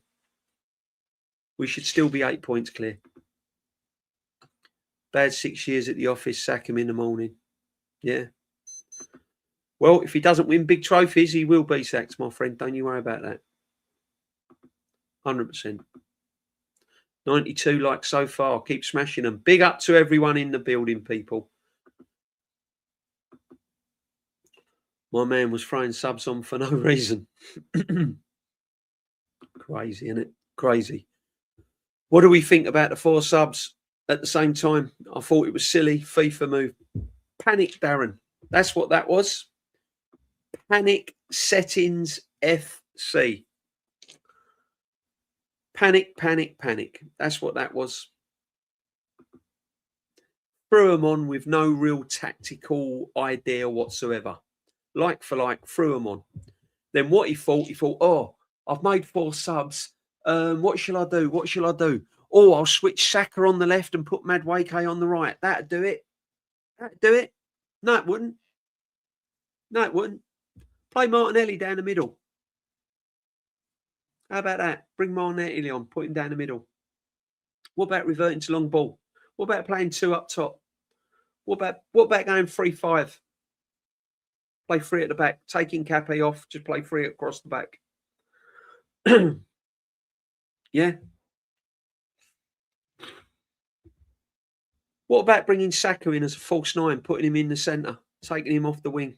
Put Madueke on the right, Martinelli on the left, bring Saka into the 9. What about that? How about something different? How about trying to bamboozle a bang average Harry Maguire instead of making him look like Baresi? 101 things you could have tried. You tried none of them. You tried none of them. Didn't do anything. Didn't do anything. Arsenal, Man United, going for the Premier League. You didn't try anything. Lost your bottle. Lost your bottle. Didn't try anything. False hopes all the time, my friend.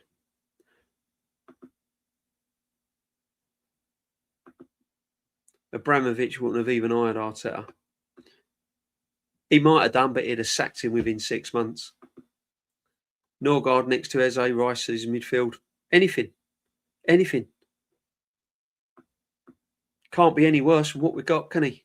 Arteta handed the league to City. Well done, Arteta. You full bottle job. Gazza, mate, I'm telling you, man, if he's done that, still a long way to go yet. I'm not saying it's all over, but it's looking very vulnerable. It's looking very, very vulnerable, my friend. The Cronkies are to blame for this, manager, because throwing money at Arteta won't win titles. Yeah, I see where you're coming from, my friend. I get it, and I'm not saying you're wrong. I'm not saying you're wrong. I'm just not there yet, but I will be. Team got booed today. Yeah, not enough boos. Not enough. Got booed by the sort of 20% of real fans. Other than that, they was all clapping, taking photos, singing. But DJB were the closest ones to challenge. And we've been shit too. Exactly. We ain't winning nothing again. Oh, it's all hope, isn't it? It's all hope, mate. We ain't winning nothing. No. Do you know what? You and Shane do a breakdown video of all Arteta signing. Mafia boss, me and Shane are going to get our heads together. We're going to have because we do the retro show, me and Shane, but we don't actually do a lot of streaming together because he's busy doing his thing and I'm busy doing my thing. And we totally respect that. But I tell you what, me and Shane need to do a show, and we need to do a massive breakdown on everything because I think we're the only two sort of fans that want him gone, even if he wins something. Everyone else is prepared to give him a year and 2 years. We want him gone. Had enough. Eze Ranieri be balling under Omri. Absolutely. Now that was a proper masterclass on Aston Villa today at Newcastle. Absolutely bossed it. Absolutely bossed it. You and Shane should do a breakdown video, signings and how much each player costs, and if they've been a success or not. You'll be shocked at how much money he's wasted. I've been saying he's wasted money ever since he walked through the door. Him and Edu should have been convicted, I'm telling you, of fraud. When you've seen the money that's been wasted at this football club is a joke. Absolute joke. Madueke is the latest victim. Honestly.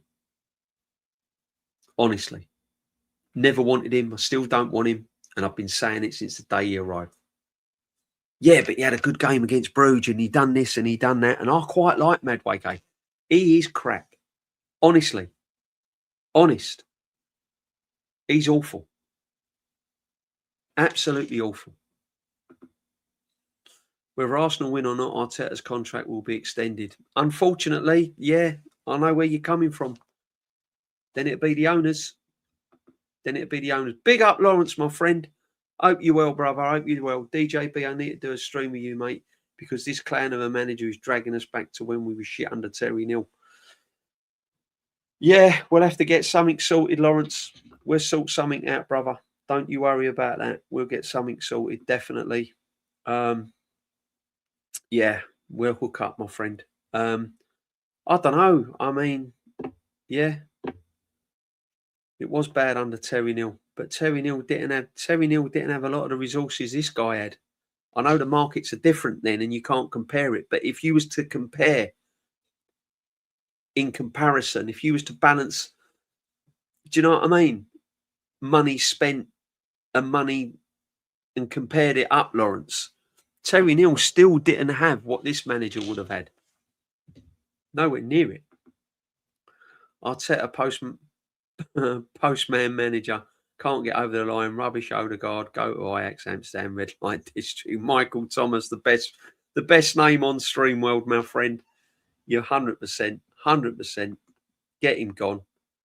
That gives me. Do you know what? Right, I said this the other day. 2 secs, guys. I'm just going to get a drink. 1 second, people. 1 second.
We're back, people. Sorry, I felt like Odegaard then and went missing.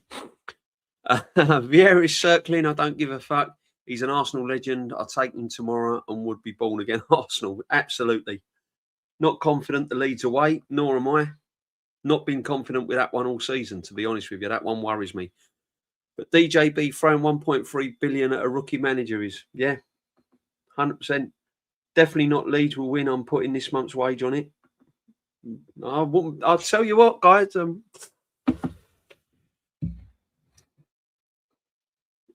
Yeah, I'll give my prediction next week in the mingle or Thursday with Kenny Ken. He weren't at me, Kenny Ken. He weren't surprised though, Kenny Ken. I spoke to him after the game today, raw after the game. I thought Kenny Ken would be fuming. He probably will be come tomorrow. But he's not. He's a bit like me. He's not shocked. He's not shocked. He's just like going through the motions. I'm literally at that stage now. Big up to everyone. 95 likes. Thank you very much. Please like the stream if you haven't not done already. Massively. Great stream, Jason. Thank you. There's fans like you still. Cheers, Sully, my friend. We do our best. We keep it real. We keep it. Hammers T Football TV. Here's one happy man. Look, we can grab a happy man on a Sunday. Good evening, DJB. This manager of yours, what went through his mind when he went mad with the quad subs? Yeah, Hammers Football. You can have him, my friend. You can have him. Yeah. You think? Yeah, you can have him. We don't know what went through his mind. Panic, because this is what this manager does. His arsehole goes. Every time he's under pressure, presses the panic button. What can you do with the players you've got? Nothing. How can I change it up? Can't change it up. Can you bring Saka into a 9? No. Can you get Martinelli down the middle? No. Can you play with two up top alongside Gorkarez? No. But what I can do is put a player that's dropping a stinker, and because he's star boy, I can't drop him on the left, and then I can put Madueke, who is crap, on the right. But big up to you, Hammers fan. West Ham, could they survive? Didn't help Nottingham Forest winning today, though, did it, bruv? Didn't help Nottingham Forest. Make sure you go and sub to Hammers Football TV. Big up the West Ham fans. 126 watching. Smash the likes. Yeah, let's talk about. I'll tell you what I'm going to do. I'm going to talk about Man United. Now, you know my love for Man United. I haven't got any. Zero. Right? Don't like Man United. Don't like going to Old Trafford. Don't like the fans. Not all the fans. Yeah, they're not a nice fan base. The ones that I've come across. But there is some nice fans. I was impressed with them. Carrick's got them playing. He's got them organised. He's changed a few positions. He's got Casemiro doing his bit. As you expect, someone with the intelligence of Casemiro. Don't go running around. Don't try and create things. I don't want you as a creative midfield player. I just want you to break play up. I just want you to give that ball simple, sit in front of the back four, little bit of protection. Kobe Mainu can do all the running. I'll put someone with young legs and energy beside you. Not a problem. Bruno, I want you that side of the halfway line, in their final third, dropping into them pockets, just trying to find them little spaces where you can pick the ball up, just in front of their back four. That's where I want you. Back four, just want you solid. Just want you to defend. If it needs clearing, clear it. If it needs a head on it, put a head on it. If you got room, run it out of defence. Do the simple things. Wingers, get the ball, get it in the box early. Look to cut inside. That's it. That's all he's done. If there's a shot on, have a shot. Done their job. Simple. Back to basics, simple, effective. Players playing with a spring in their step. Weren't panicking. 1-0 down at the Emirates. Didn't panic, didn't fold. Stuck to their job, stuck to their task, got the job done. We, on the other hand, went 2-1 down, didn't have a clue what to do. Didn't have a clue. Tried to win corners. Oh, I know what we'll do. We'll try and win a corner. We'll try and win a corner. We'll get them on a set piece, people. Don't worry. Don't worry. It's all under control. We're going to get them on a set piece. Don't worry. Corner's coming. DJB, it's obvious in the ground like it's on TV that the players are at their most pumped up during the corners. Yeah, they are. It's so obvious, my friend. Stadium erupts when we get a corner. During normal play, it's sort of, come on, get the ball moving. Come on, get the ball moving. Run at them. Get the ball moving. Open up the play. Come on. Just normal. Corner comes. £1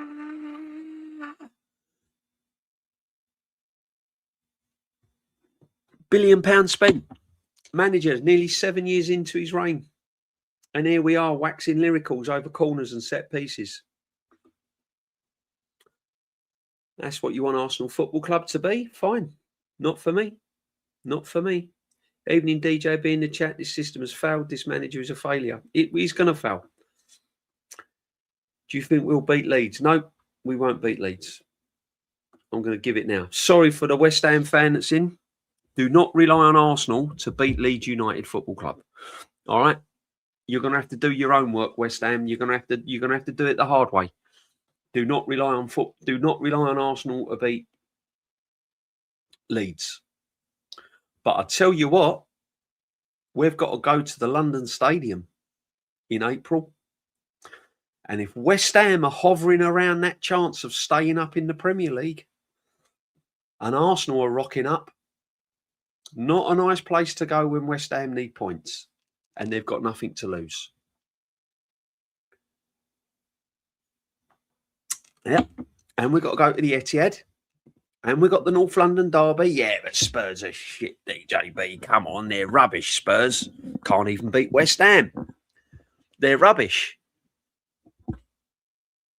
We're not that good either. We've just been getting away with it. We've been getting away with it all my life. Winging it. That's what we are. Winging it. Agency worker rocking up into a factory, haven't got a clue what he's doing. He's just winging it. Do you know what you're doing? Yeah, I know what I'm doing. I just put this in this box and I just pack this on here and I just put it on the shelf over there. I know what I'm doing. Oh, good. Good. That's all right. Yeah, you're looking good. You're looking good. Yeah. I'm all right. No problem. No problem at all. Winging it. Winging it FC. This club is doomed when we've got melts like Igal thinks Gabriel Magalhaes was part of the two. Oh, no. Oh, no. Oh, do you know what? I don't mention him, Lawrence. I don't talk about him. I don't mention him. I don't want part of it. I don't want part of it. I just come on here and I just give you it as it is. I don't flip flop. I don't exaggerate. Yeah. I don't put things on a pedestal. I don't butter up anyone. And I don't overreact. I'm a realist. Say it as it is. If it needs praising, I'll praise it. If it needs a credit, I'll give credit where it's due. But I'm realistic. And what I'm watching from this I'm see, the problem is, right, Lawrence, right? I expect to see football at this football club at a brilliant standard and level.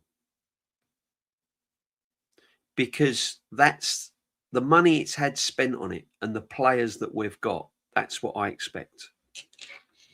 And when it falls below that level, or it hasn't even reached that level, I'm disappointed. And I'm asking questions why. Big up Hammers Football TV, absolutely. Here we go. Liverpool away, no problem. Man City at home, no problem. Arsenal away, no problem. Glory, Man United. I knew there was going to be one coming in. That's all I heard. I was sitting above you. I was sitting above you guys. See what I mean? See what this Arteta's done for me? Big up Jason McNeil. I tell you what.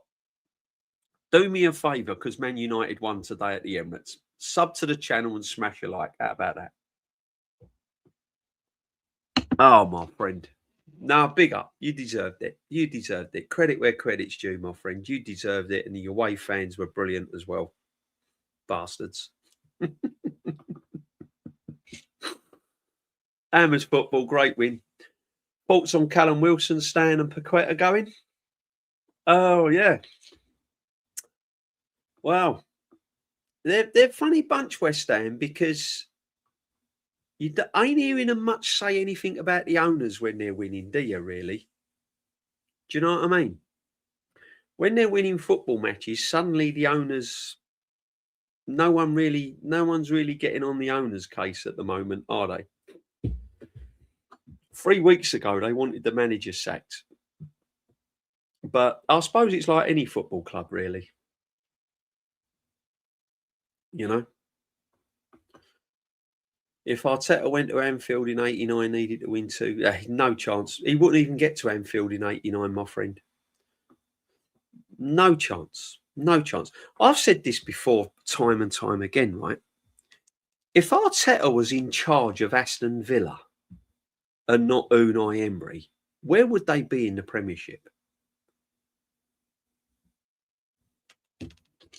With the resources they've got, with the players they've had to sell, and the players that they've not been able to bring in, where would they be in the Premiership if Arteta was in charge of Aston Villa? 14th, 15th. Man United played football today out the Ferguson playbook. Yeah, it's simple. I mean, they're not quite Fergie team yet. They're not quite the Man United team that we've all seen in the past, but it's work in progress, isn't it? Hi, Joseph. Yeah, great result. Think Wilson stays for the remainder of the season. Paqueta should be going soon. Deal nearly over the line. Oh, big up. Yeah, Paqueta's got to go from the football club, mate. The West Ham fans have lost. He's lost the West Ham dressing room now and the fans. They turn very, very quick. See, the thing is with the West Ham fans, right, where they're different from Arsenal fans, is the West Ham fans will unite. Arsenal fans are divided. West Ham fans will unite. 100%. No one is bigger than that football club.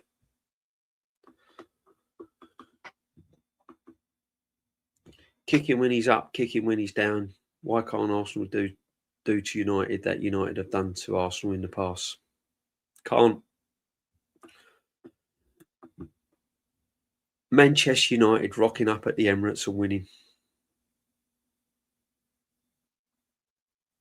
Yeah, I know West Ham wanted Carrick. You'd take Carrick all day long. Carrick would be ideal. I'll tell you what, if this is an interim job for West Ham United, for Man United, and Carrick's going at the end of the season, get in. Get in straight away, my friend. This attack ain't winning the team. No. Big up Sully. Guys, do you know what really, really annoyed me today, though, was when what really annoyed me is when we went 1-0 up. We still didn't really show any ambition, did we? You know what I mean? We just I don't know, we just didn't show it. There was nothing there. You know? I mean, the players have got to take some flack as well. And I've been saying this. You know my opinion on the Football Manager. But the players have got to stand up and be counted as well. Mistakes happen. I get that. Mistakes happen. It was a mistake that let them back in the game at 1-1. You know, them things happen. But raise the bar. Do it yourself. Stick 2 fingers up to the manager and go out there and do it. Play for your shirt a little bit, you know. Stacker's really winding me up. Stacker is really winding me up. Honestly. I'd drop him next. Trouble is, you can't drop him because there's no one to take. This is what I said earlier in the stream. Where have we got someone that's challenging Saka for his position? He comes off, Madueke comes on. I'd rather a poor Saka than a Madueke. That's your option. That's your option.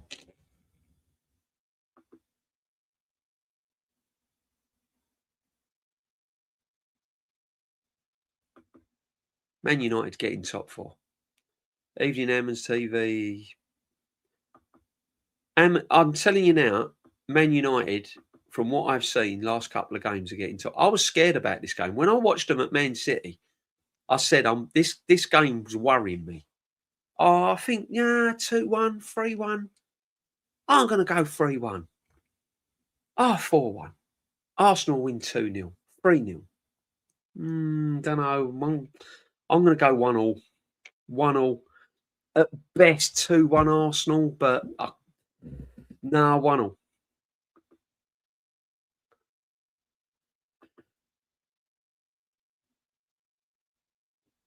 And do you know what was annoying? I'll tell you what was annoying, right? Playing defensive all game. Not really going for it all game. And we're playing awful. And then when we do get back to 2-2, that's when I'm thinking, all right, take the point. Because the way we're playing, we could lose this game. We've got out of jail. We're scrappy goal, take the point, 2-2. And we end up losing. We don't even end up getting a point. Just been watching AFTV and some of the top gooners like Marty, Christian, Canner, as well as Robbie himself, who's been licking Arteta's arse, and now shitting themselves. We've blown it now. Listen, flip-flops, my friend. Flip-flops, yeah? Yeah? Havaiana settings. Flip-flops. They've got the T-shirts on. They've got the flip-flops on. They're flip-flopping around the swimming pool. That's what they are. We'll beat Leeds. They'll all be back on it next week saying, oh, we're going to walk the league. Best team in the world. Yeah? We lose and it's like, oh, I'm a bit worried now. I'm a bit this. I'm a bit that. I'm a bit this. I'm a bit that. Everything they're saying, we have been saying from day one. Lee, Matty, Shane, you know the channels, people. You know the channels. Everything they're saying now, we've been saying all the way through. We've been saying all the way through.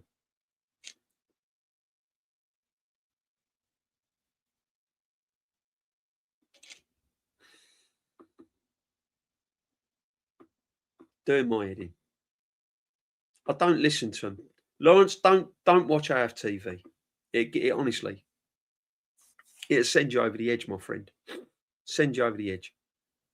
Yeah. There's literally only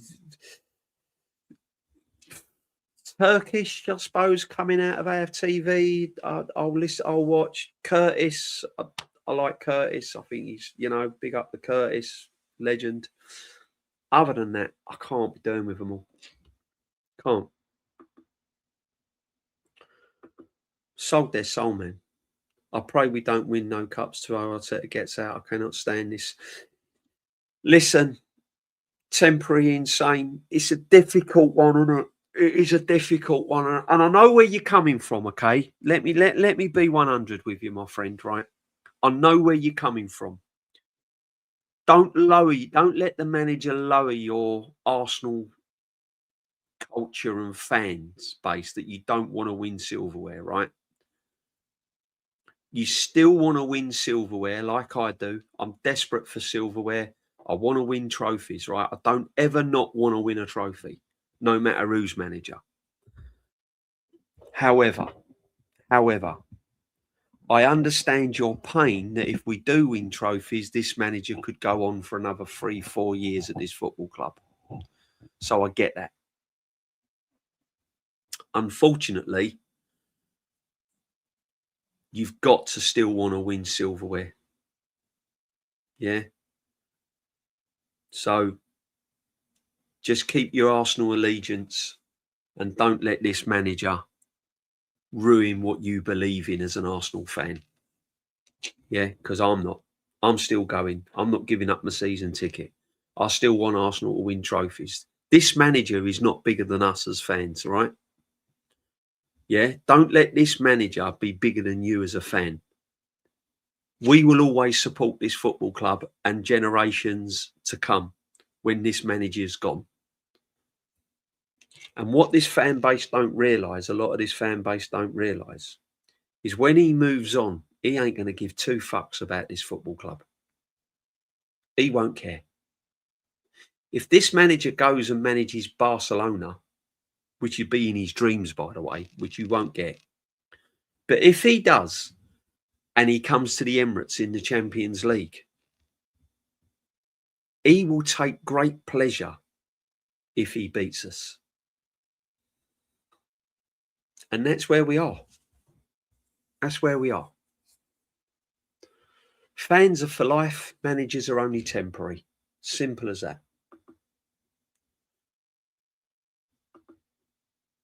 This manager ain't bigger than me. I'll pay him to do a job. The owners pay him to do a job. If there was no fans, this manager would not exist. Leeds' best position for them is midfield. Let's see how Odegaard and Zubimendi do. They've got to stand up and be counted, Joseph, and they can't. They can't do it. They can't do it. Odegaard's finished. Odegaard's finished. Which moves me nicely on, right, before we wrap up as well. There are players, and I've said this the other day, there are players I want moved on from this football club right now. If money came in the summer, I want players gone from this football club. Odegaard, I'd sell. I'd have sold him last season. I'd sell him next season for sure. If someone came into him now in January, I'd get him gone. Right. Odegaard's one of them. Martinelli's another one. Trossard's another one. Even though he's had a good season, I'm thinking long term. Yeah. Trossard would be another one. Ben White would be another one. There's 4. Jesus, 5. Havertz, 6. You're talking 6 players out of this football club. Get them gone. Start again, fresh. That's crazy, isn't it, when you think about it? Start again fresh when we've already spent £1 billion. But how can you start again fresh? Havertz, finished. Injuries galore. Came back, injured again. Jesus, injury prone. Weren't very good anyway before he even got injured. Saka, torn hamstring, half the player he was a year ago. Martinelli, half the player he was 2 years ago. Odegaard, half the player he was 3 seasons ago. List goes on and on and on. The trouble is with Arsenal, Oxlade-Chamberlain was the last player we sold and made any sort of money out of. Trouble is with Arsenal, these players will rot and rot and rot and rot.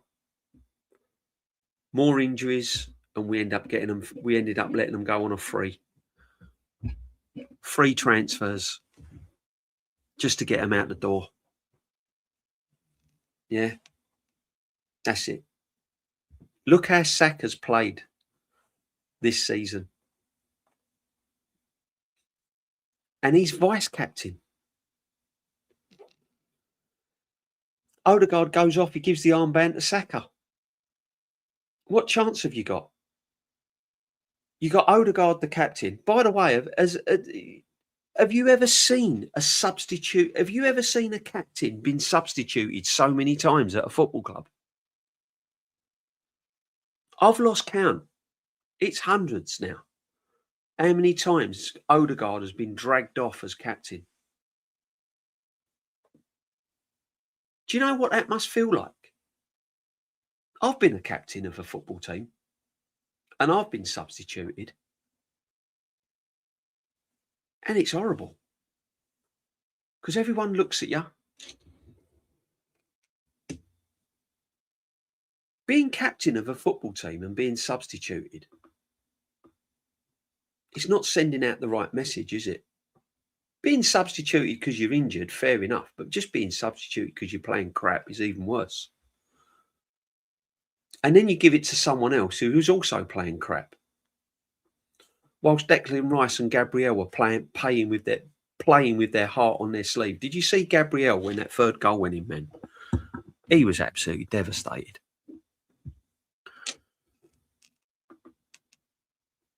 That game was so important today. I genuinely can't believe they're bottling it again. 2 from 9. Supporting this club is bad for mental health. I'm 30 and we're single digits. Yeah, mate, it's going to get worse. It's going to get worse.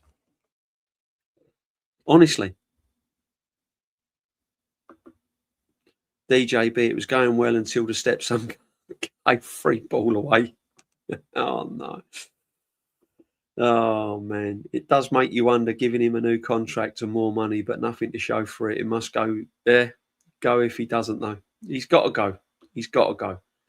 He lives on hype. He lives on hype and PR. When you've got media saying all these sorts of madness. What was it the other day I was watching, right? After the Champions League game. He's another one, isn't he? Theo Walcott. He's another one that sold his soul. He's another one, isn't he? Well, would Arteta get in this current team? Yeah, I think he would. I think he would actually. And then Rooney's saying, "Oh, he's got that look in his eye." And then what did he say? He's a bit intimidating. He's a bit scary or something. No, he ain't. He ain't scary. Man like Zidane walking out with the team. That's scary. What does Rooney know about being a football manager? Come on, man. You've seen his record as a football manager. Great player. Brilliant player. Theo Walcott. Liked him as a player. Loved him at Arsenal. But what he comes out with is just ridiculous.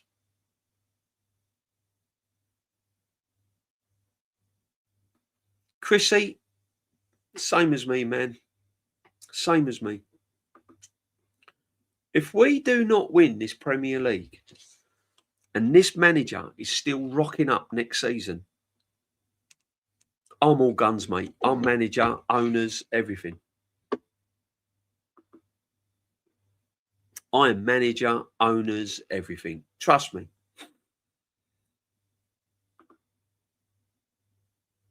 Our manager has pet flu. Can't manage a big squad of egos when the chips are down. How's that working out for him? Exactly, Tommy Gunn. Oh, he don't like any egos. He don't like anyone bigger than him. Hates it. Hates it. Look at Eze. Scored a hat-trick against Spurs. Got all the accolations, got all the jubilations, whatever, banners, crackers, you name it, he got benched. Didn't touch grass for 4 days after that. I believe Odegaard's come back into this team. I would. Do you know what? I was gutted when Odegaard was fit. I was gutted. I wish he would still be injured. We're a better team without him. I wish he was still injured. Not badly, but, just enough to keep him out for the rest of the season. Honestly. Slows the game down. Doesn't do anything. Hides. But I'll tell you what. Watch Odegaard play when there's no pressure on. You watch him play then, he looked brilliant. Absolutely brilliant. Why didn't Vieira call out the midfield tonight instead on call out Saka? Don't know. I've not seen it, my friend. I'm going to watch it all back tomorrow. I can't watch all stuff back after the game. It winds me up too much. I can't. What I do, I came straight in from the Emirates, got off the train. Absolute nightmare getting home. Trains cancelled. 20 minutes for this one, 20 minutes for that one. Had to go here, had to go there. Get home, cup of tea, come in, go live. That is it. Raw, to the point, how it is, 100%, 100 people. Yeah. What I saw tonight was a disgrace. What I saw, 4:30 kickoff on a Sunday afternoon, ruined my week. It's not what I signed up for. Not what I signed up for. A manager that was clueless, tactically inept, substitutions all over the place, players not good enough, captain not good enough, strikers not good enough, left back not good enough.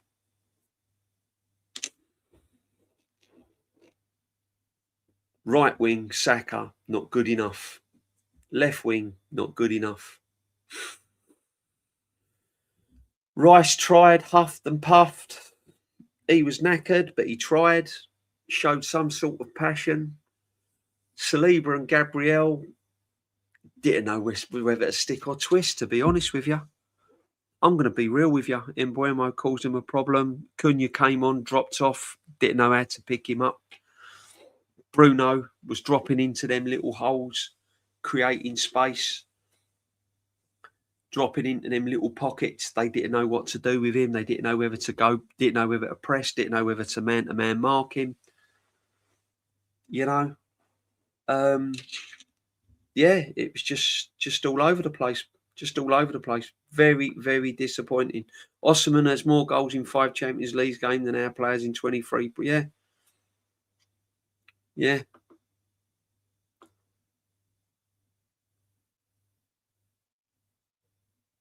Then wankers on thought Timber's goal was an own goal. Idiots, aren't they? Absolute nightmare.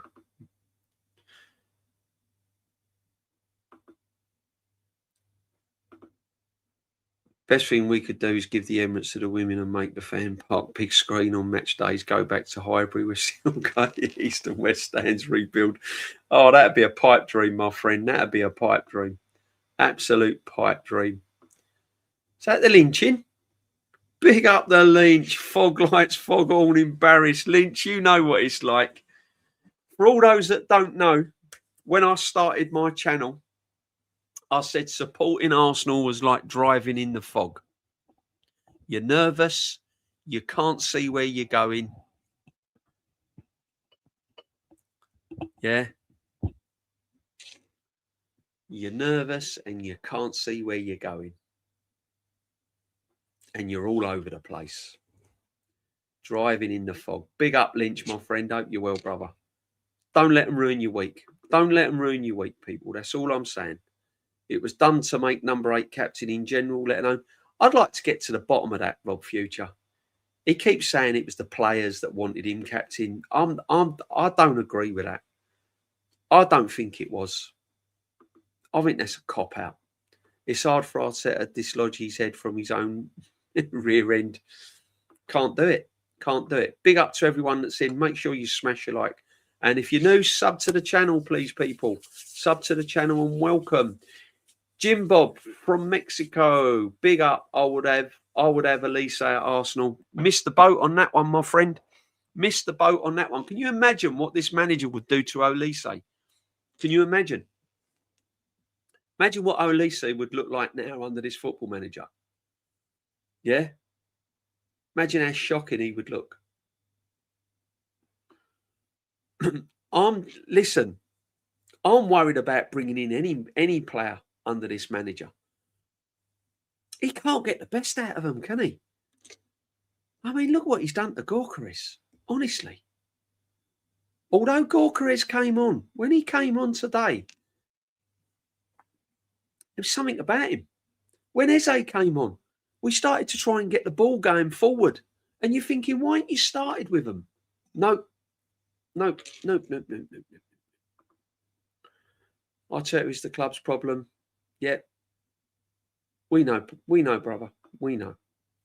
This is the big problem, isn't it?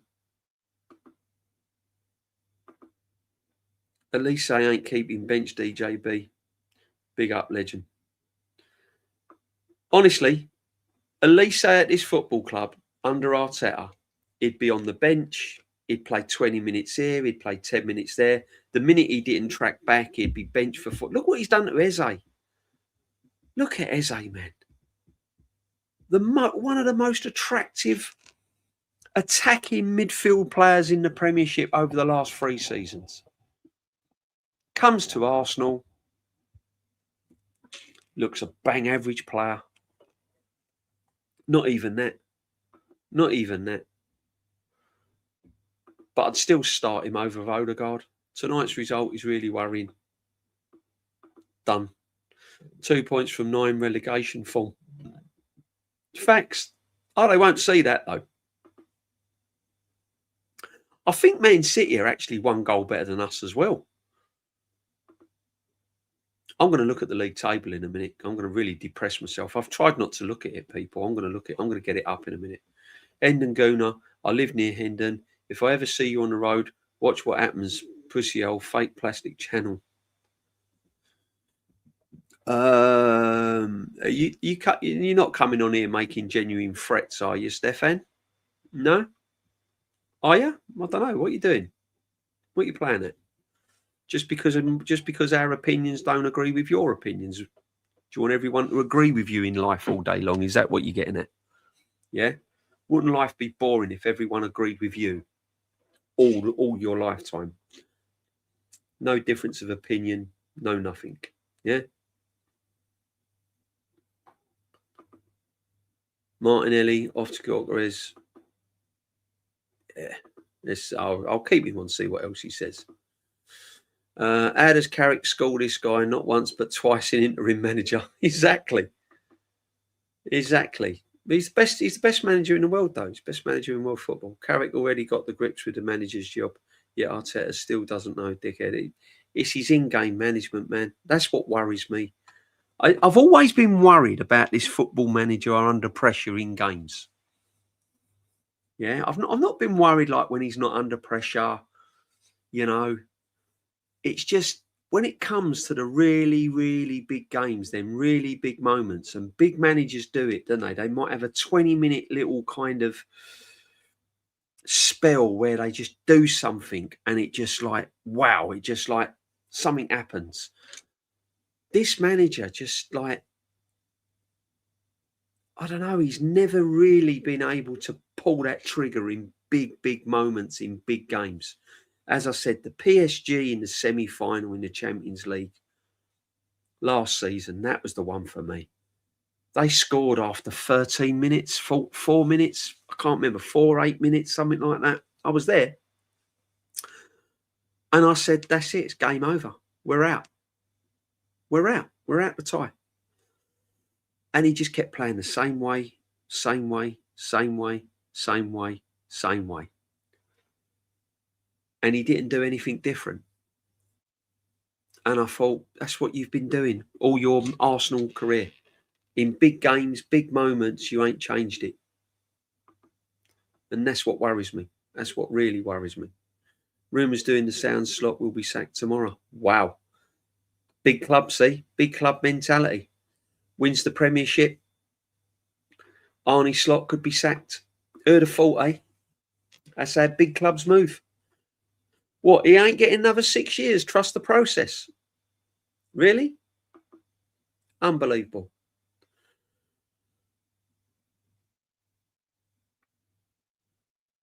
What are you on about? What plastics? Give me an example of a plastic. Are you calling me a plastic? Oh, right, okay. How far do you want to go back in history, my friend, to this football club? Eh? How far do you want to go back? I'll keep you on my channel because you're just getting laughed at by the chat. We're actually taking the piss out of you, my friend. What's he saying there? Look, your life must be depressing. Really? No, my life's actually grand, my friend. Absolutely tops. Love it. Love it. Absolutely tops. What else can we take the piss out of you at? The only way I can see Arteta get the sack if players throw him under the bus, owners and fans. The problem is it's a results business, isn't it? That's the problem. And they won't worry about the style of football and how we play and what players are doing in the future and all that, as long as he does it this season. Yeah. Big up, Lynch. Thank you for your super sticker, my friend. Much appreciated. As always, absolute legend. How are you feeling, Lynch, anyway? Are you happy with the result? You happy with the way we played? Have you got the little wobbles? Do you still think we're going to win the Premiership? Or are you in doubt?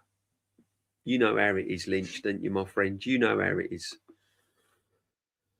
Are we still 4 points clear at the top, or are we in relegation position? Can't tell with this old. Well, we're 4 points clear at the top, right? We're not being relegated, but we're struggling to win. We're struggling to win trophies, my friend. All right, we're still struggling to win trophies.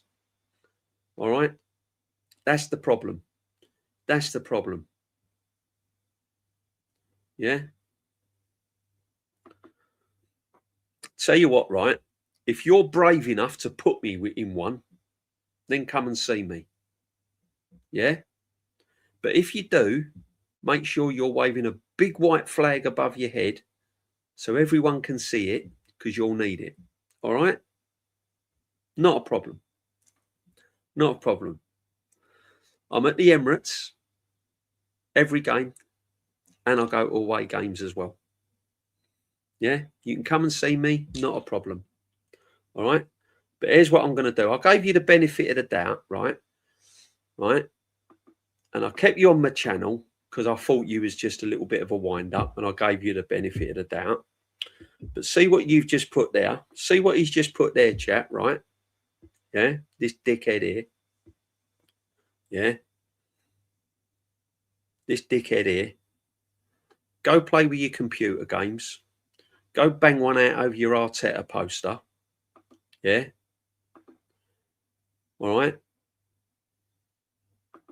And we'll say goodbye to you, yeah? How about that?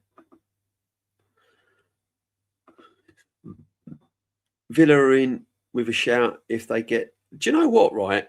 Aston Villa, even if they... Look, I still don't think Aston Villa will probably win the league, right? However, you've got to take your hat off how they've played this season. To be where they were at the start of the season, where they are now, they will think they're still in with a chance. The players will think they're still in with a chance. Because if you're looking at the league table right now, right, you'll probably think you're still in with a chance. Let's have a look. What's Arteta saying? Arteta's saying the best place to talk is on the pitch. Is it? Okay.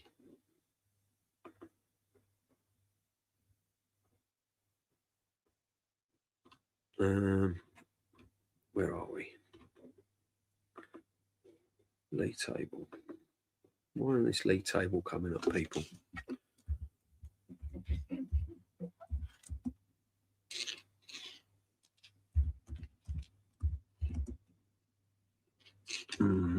Right, let's have a little look at it. Yeah, I mean, Villa have done brilliantly. Let's not get carried away here. Right. This is see, this is quite depressing, really, people, isn't it? Here we go. Right. So when you think we're on 50 points,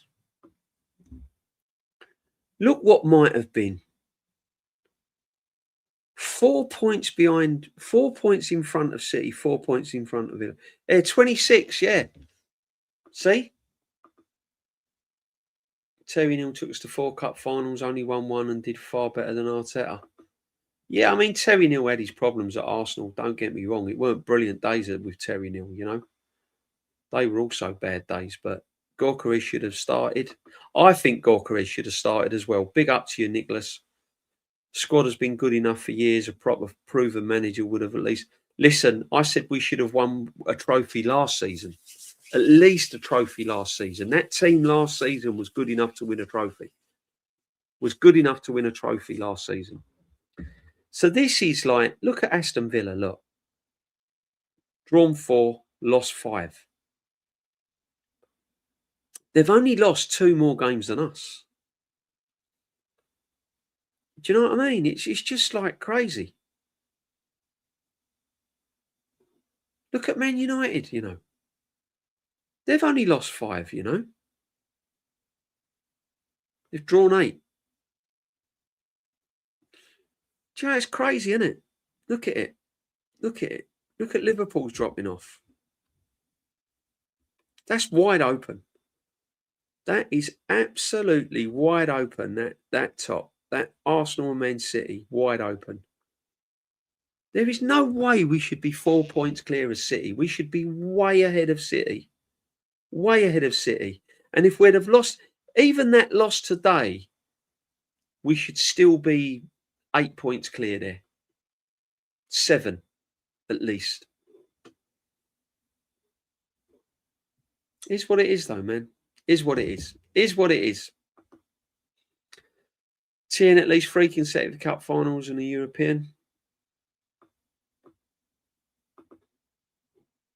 The only thing stopping us winning anything is Arteta. Yeah, I mean, footy bents. That seems to be the big thing at the moment. Everyone's saying it. The only team that's going to beat us is us. We're going to beat ourselves, and in a way, I suppose that's a little bit right, you know, because we are making crazy mistakes. We're doing silly things. We're doing all sorts of madness. You know, that today is a big miss opportunity again. Massive opportunity again. You know, so-called creative spark is dog shit when he Shields mentioned his pressing work rate first.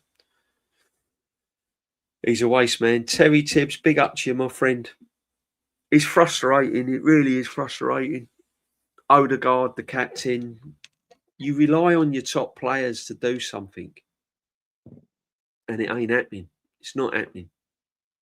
Arteta can ruin anyone, guys. Kills players.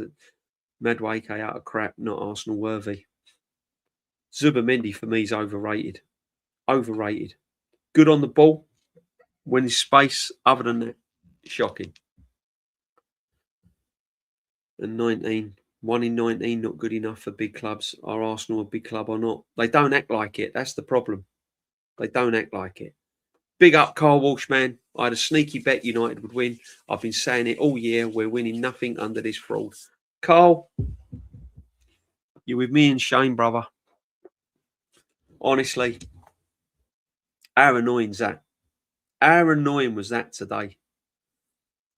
Man United, you know, biggest rivals. Carl, they're your biggest rival as well. I know that, especially living in Ireland as well. A lot of Man United fans in Ireland. Massive, massive following. Honestly, can't get over it, can you? You couldn't write it, could you? We all see it coming, though, didn't we? That's the thing. We all see it coming. And players' performances, Carl. Players' performances, even worse. Carrick wanted to win the game more than Arteta. He had a game plan. Rich is in. Big up, Rich. DJB. Big up, Smash the Lights. Big up, everyone in the chat. Arteta is still the biggest problem. Many games this season he could have even tried 2 up front. He never does. This is my problem, Rich. This is what I've been saying. I haven't got a problem losing a football match. If you've exhausted every single avenue on a football field and you lose, I'll take it. If he'd have tried putting Saka in a false 9 or playing Martinelli down the middle or leaving Jesus on and putting Gorkarez up top, taking a defender off and putting an extra striker on, and we lose, it's hard, but you think, well, at least the manager's tried. At least he's tried something different. But when he just sticks the like for like and he's going through the same process, and the only thing he could come up with to win that football match was to play Madueke on the right and switch Saka to the left when Saka was having a stinker anyway. That's all he could come up with. That was his 6 years of tactical genius. That's it. That was it. That's all he gave us, people. That's all he gave us. Big up, Rich. Make sure you're following Rich99. Comes out with a lot of facts as well. Big up to you, my friend. Carrick wanted to win the game more than Arteta. Carrick just had a game plan, stuck to it. Easy.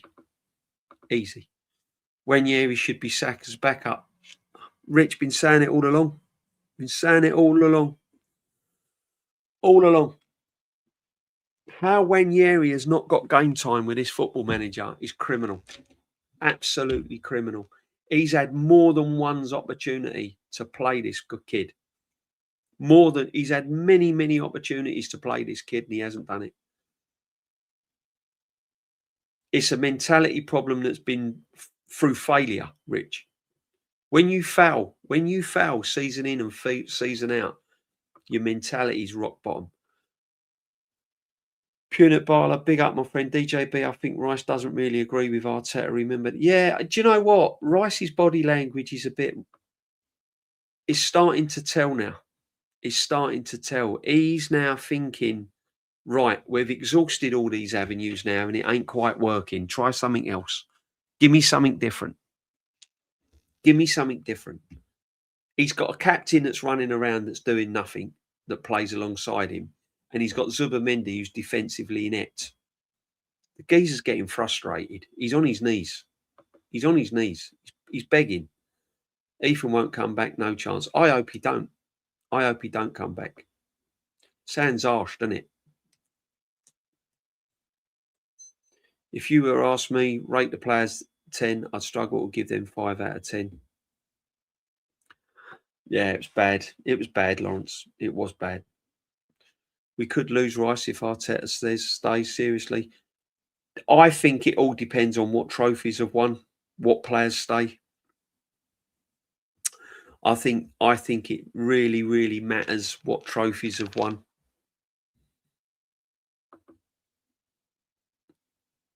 I'll call this, right? I'll bet you any money Wanyeri ends up scoring more goals for Marseille than Saka does for Arsenal this season. Yeah, but it's a farmers' league. Don't matter.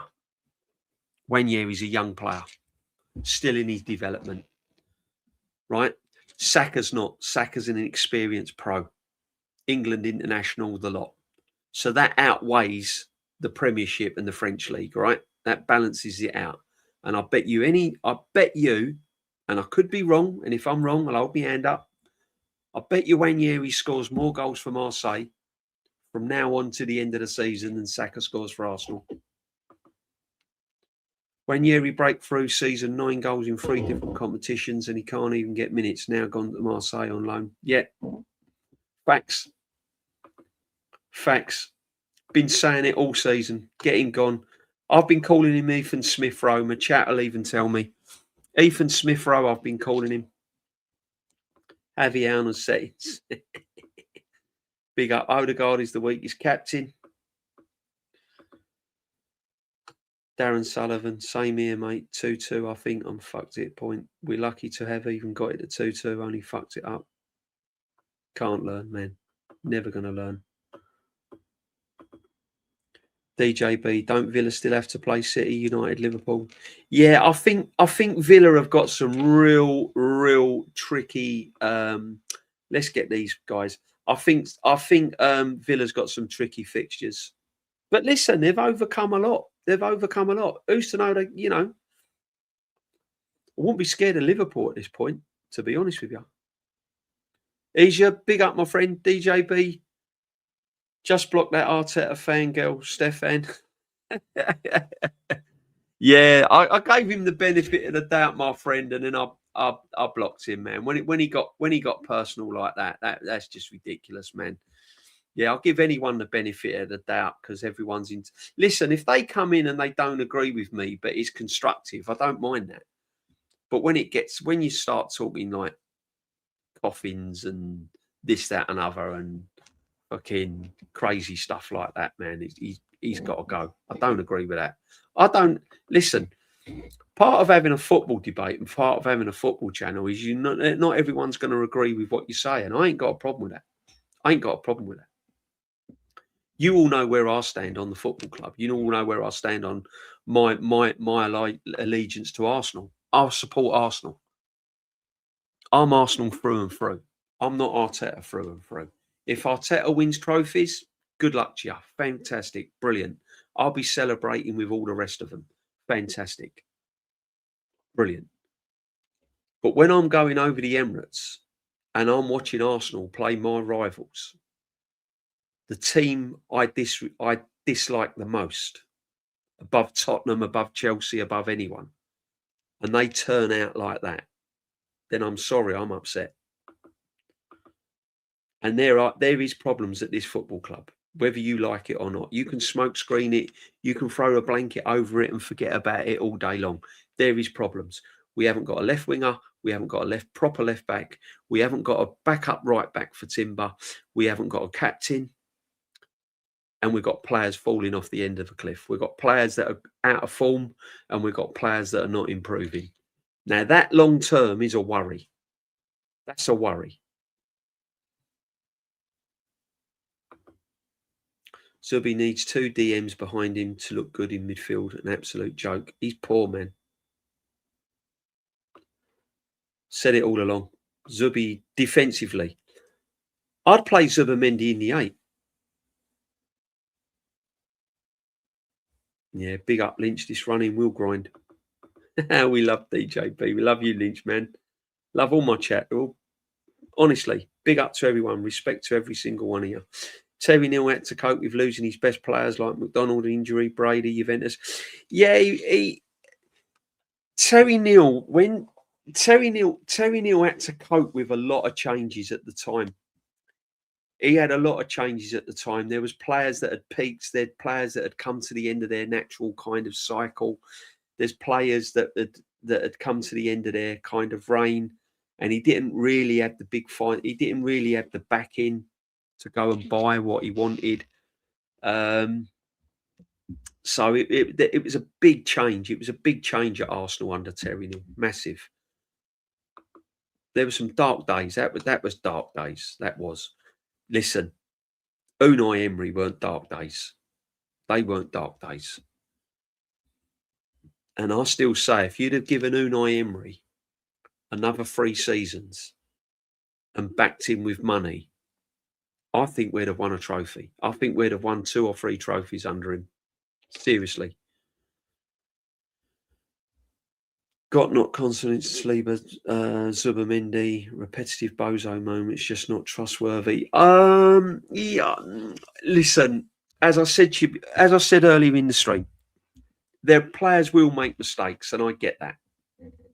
Players will make mistakes. Saliba made a mistake today, but we still should have been good enough to overcome that. We had plenty of time to overcome that mistake. Yeah. Zubimendi, worst player on the pitch alongside Ghost. He's not been playing well, has he, recently, Zubimendi? Let's be honest, he hasn't been playing well. The only good thing is we did beat United at Old Trafford, so we did beat. I mean, that weren't convincing, though, was it? Man United were a better team that day as well. Arteta is tactically inept. He is. He's in games poor. Keep saying it.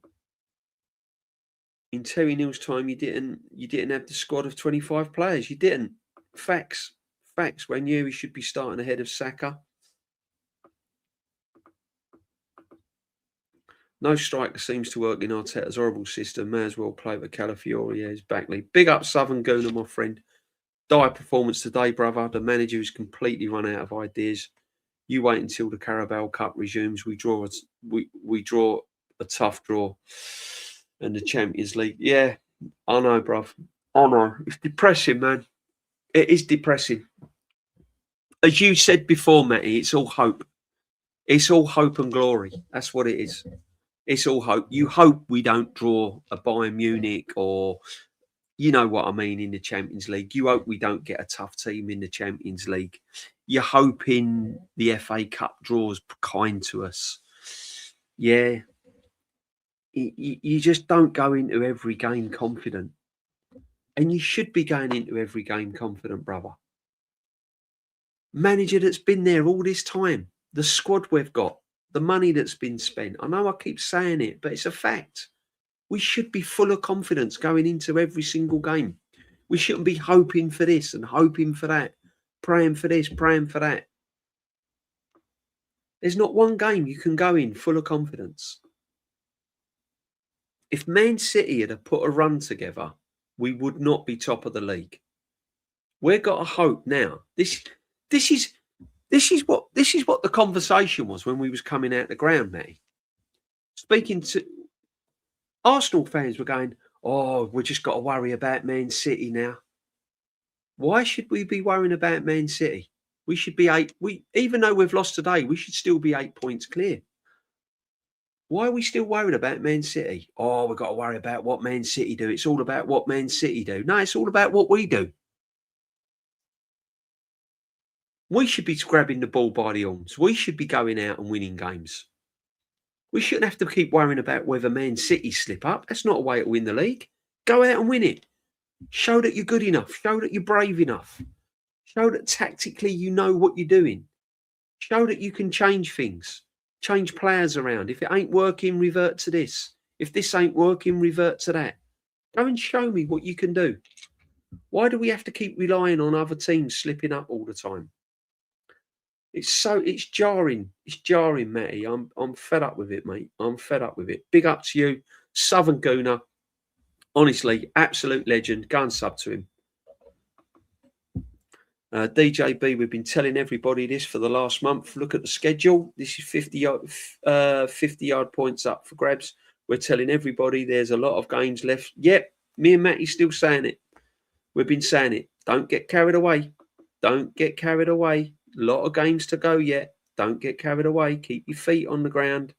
Still got to go here. Still got to go to Ellen Road. Oh, Ellen Road Leeds. Smash them. Yeah, smash them. Still got to go to Brentford. Oh, smash them. Got to go to West Ham. Oh, West Ham are crap. Smash them. all delusional. Never think outside the box. Just be realistic. Just be realistic. We've got a manager that has struggled to win major trophies. We've got a team on the edge. If this loss now could mentally affect them. They haven't won a league game in 3 games. The mental side of things are starting to creep in now. So you can't go saying that we're going to win this and we're going to win that. Realistically, you can't do that. Aubameyang has more goals than Saka. Oh, yeah, exactly. When he's going to get more goals than Saka. Big up to you. Zubamendi. Yeah, Croatia, defensively, he's poor. Poor. I was expecting bigger things from Zubamendi. Do you know what, right? Perhaps I was wrong. Perhaps I was expecting too much. Perhaps I shouldn't be expecting too much as an Arsenal fan. Perhaps I should just be grateful for what I've got. Yeah. I don't know. But when Zubamendi come to the club, I was expecting running with the ball, changing play, 30-yard passes, kind of like a chip off the old Paul Scholes block, if you like. Yeah, not like Paul Scholes, because Paul Scholes was like one of the best midfield players I've ever seen, right? But you know what I mean? I was expecting that kind of Paul Scholes kind of ilk, you know? I just ain't seen it. Some people say, "Oh yeah, but look what he's done. He's done this and he's done that." Well, what? What's he done? How many assists has he got?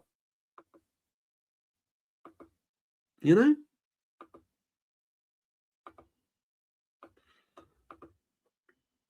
How can you win a league when Gabriel Magalhaes is the main goal threat? 20-odd goals from 20-odd goals. That's all you need to know. Gabriel Magalhaes has scored 20 goals for this football club. Centre half has scored more goals than Gabriel Jesus. I think, yeah, or on par. I think the league is done now. It will only get worse from now, especially if he bottles the Carabao Cup. Ejab, that is the telling one. That is the one. If we get knocked out, if Man City are only 4 points behind, or they creep up to 1 point behind, and we get knocked out the Carabao Cup, that could have a massive effect on this football club. We need to win that Carabao Cup. They need to get that monkey off their back. If we fall out of the Carabao Cup, that could have a massive effect going forward. It really could. That's not a gimme. I know a lot of fans are saying, "Oh yeah, we'll beat Chelsea. Chelsea are rubbish." I'm not a big fan of that manager. But I'm telling you now, he's done something. I don't know what it is, but he's done something. Because Chelsea are looking half decent. And that is not a gimme. And they will rock up at the Emirates with a shot to nothing. Bit like I said about Man United today. What did I say about Man United today? Said it the other day. These are the words I said, and I quote. And anyone in the chat can correct me if I'm wrong. I said the most dangerous Man United team is a Man United team when they've got nothing to play for. That's what I said. You don't want to face a Man United team when they've got nothing to play for. When they've got a free hit. That's when they're most dangerous. Because I've seen it in years gone past. I've seen Man United teams rock up at Highbury when they've not really got a lot to play for, or they've been knocked out of a cup and they've taken us apart. And that's what they did today. They came there today. They was on a hide into nothing. If they'd have lost, they'd have had plenty of games to make up that, to get that 4th place. Loads of games left in the league to make it up. They was expecting to lose at the Emirates. No one would have batted an eyelid. As long as they'd have put in a half-decent performance, no one would have batted an eyelid. Carrick's just walked in the door, not a problem. So they had nothing to lose. The added bonus was that Liverpool lost, their arch rivals. Now, that is rivalry. By Liverpool losing, suddenly they're thinking, we can get fourth here. We can go above Liverpool now. Now they've got something to play for. So they're going to the Emirates not expecting to win. And if they win, they go fourth. If they lose, no big deal. Plenty of time left. And we couldn't handle it. We couldn't handle it. And the manager couldn't handle it. Arsenal Football Club, players and manager could not handle the situation. So don't knock people that still have doubts about this football club. Ridiculous. I'm going to sleep shit tonight because Monday's awful, man. Rob Future, you and me both, mate. Fucking gutted, man. Oh, it's killed me. There's one club I can't stand losing to. It's Man United. Rinse and repeat. Yep. You got it. I'll tell you, it's more like an NFL coach. All set players coaching, throw-ins, free kicks, corner kicks. Slow build-up, possession-based football. No cutting edge. Yeah. It's not good to watch. I'm just giving you the facts. I'm not ripping in. I'm not trying to get clicks. I'm just telling you as it is. As I said, I've come in from the match. I've had a cup of tea. I've sat in the chair, gone live. Just telling you as it is. It's poor. It's not attractive. It's not brilliant to watch. It's a struggle. And now we're conceding goals. And we're not scoring many. That's the trouble. If it's a big if, we win the league, it will be the worst attack with the worst strikers in the Premier League history. I challenge anyone to tell me. Yeah, it won't be it won't go down as one of the most exciting teams winning the league. It will go down as one of the worst captains ever lifting the Premier trophy. That is fact. That is fact. Odegaard would be a very lucky boy to lift the Premiership, to be captain of this football club and hold that trophy aloft. When you look at my background, right, when you look at my green screen, man like Lundberg, yeah, Torre, Bergkamp, Henry, Gilberto Silva, Sol Campbell, Vieira, Pires. And you got fans telling me that this team is the best squad they've seen or the best squad we've ever had. I mean, how can you look at these legends behind me and tell me this current squad is the best we've ever had? I just find it fucking batshit. I just can't. Sorry, it's swearing. I just can't find it. I can't take anyone serious that talks crap. I really can't.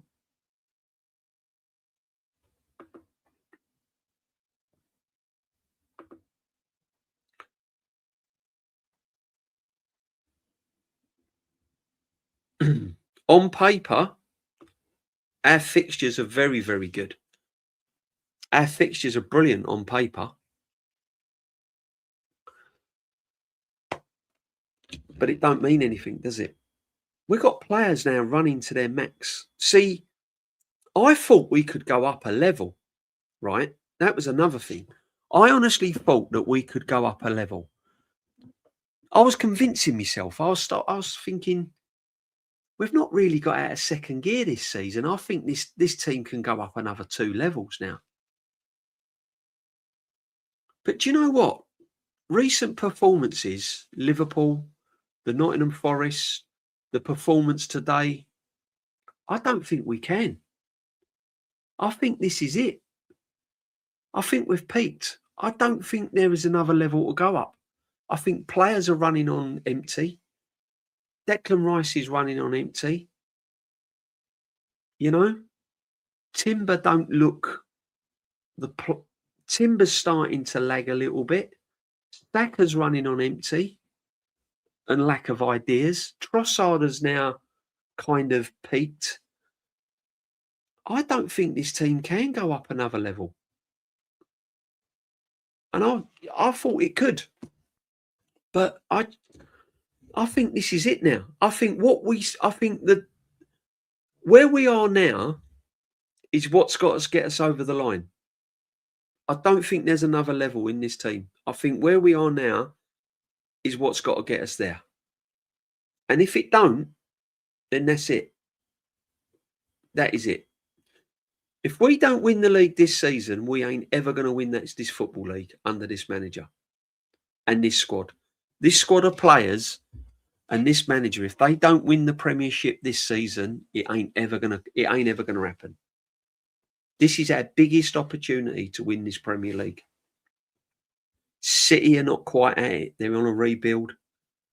Liverpool rebuilding, players trying to find their way back into the team, hit and miss. Chelsea trying to establish themselves. We ain't ever going to have a better chance of winning this Premiership. Seriously. If Arteta keeps staying, players like Rice and Saliba will leave. 100%. 100%. That is a definite. If we don't win the big trophies, players will leave. Forget contracts. Contracts they're just worth nothing. They're worth nothing. If a player wants to leave, they'll leave. I subbed to you 2 months ago, DJB, mate, legend. We'll grab top 4, scruff of the neck, and go again next season. I said it then. I'll say it again now. You'll still win 2 trophies this season. Cheers, Jason McNeil. I hope you're right, brother. I hope you're right. That was concerning today. Lynch, it was, man. It was painful, man. Painful. Absolute painful. Killed me today. Own goal on a scrappy second one. We ain't creating. Lynch, we ain't really been creating all season, have we, brother? And we want to. Me and you, we want to. Honestly, we want this team to do madness, Lynch. We really do. But we're not quite seeing it, and it's frustrating, and you got to call it out. Big up, Lux. DJB Lee said 17-year-old was grabbed by the neck from the Arteta cult list grown man because the young lad booed at full time today. Fucking hell. Don't surprise me. I was getting bad looks, man, but I'm not getting grabbed by the neck. Do you know what I mean? It's just like I was calling the captain out. From like end of the first half.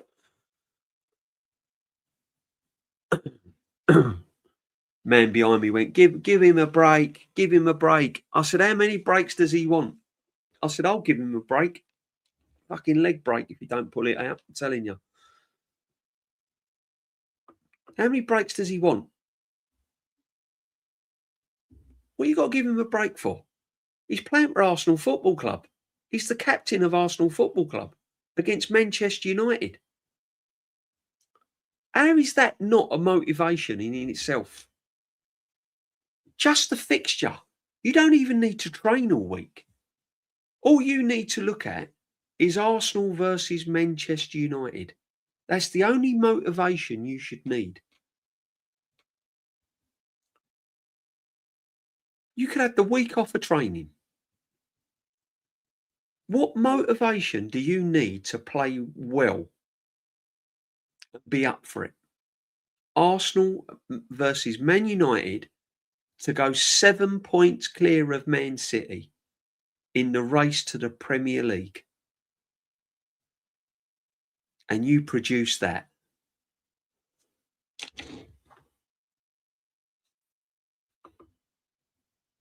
Unbelievable. Mate, don't want to take it off topic, but that's worse. Arsenal and Odegaard under Mikel or it's Stokes and McCall. Oh, it's a close one, brother. It is a close one. He's got a bit of credit in the bag, old Ben Stokes, though, hasn't he? He's got a little bit of credit there. Odegaard's got nothing at the moment. He's got nothing. After 6 years, this clown can't see that his style of football. Do you know what, Vincenzo, mate? I said this today to a guy that I was talking to at half time. I said, what is our actual style of football? What is our style of football? Possession based, I suppose. That's about it. Is possession based football a style? I don't know. Possession based football, is it a style of football?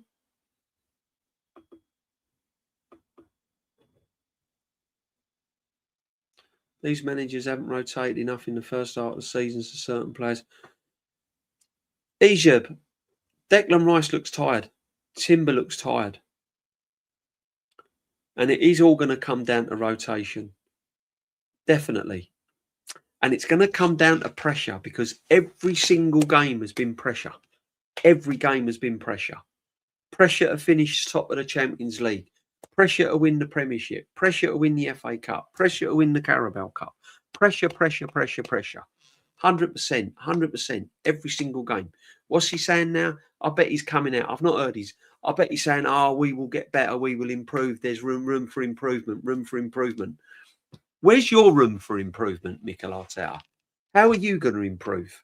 Because you haven't. It's all right saying to the players, we're going to improve. We're going to do this. We're going to do that. What are you going to do? What are you going to do? How are you going to improve?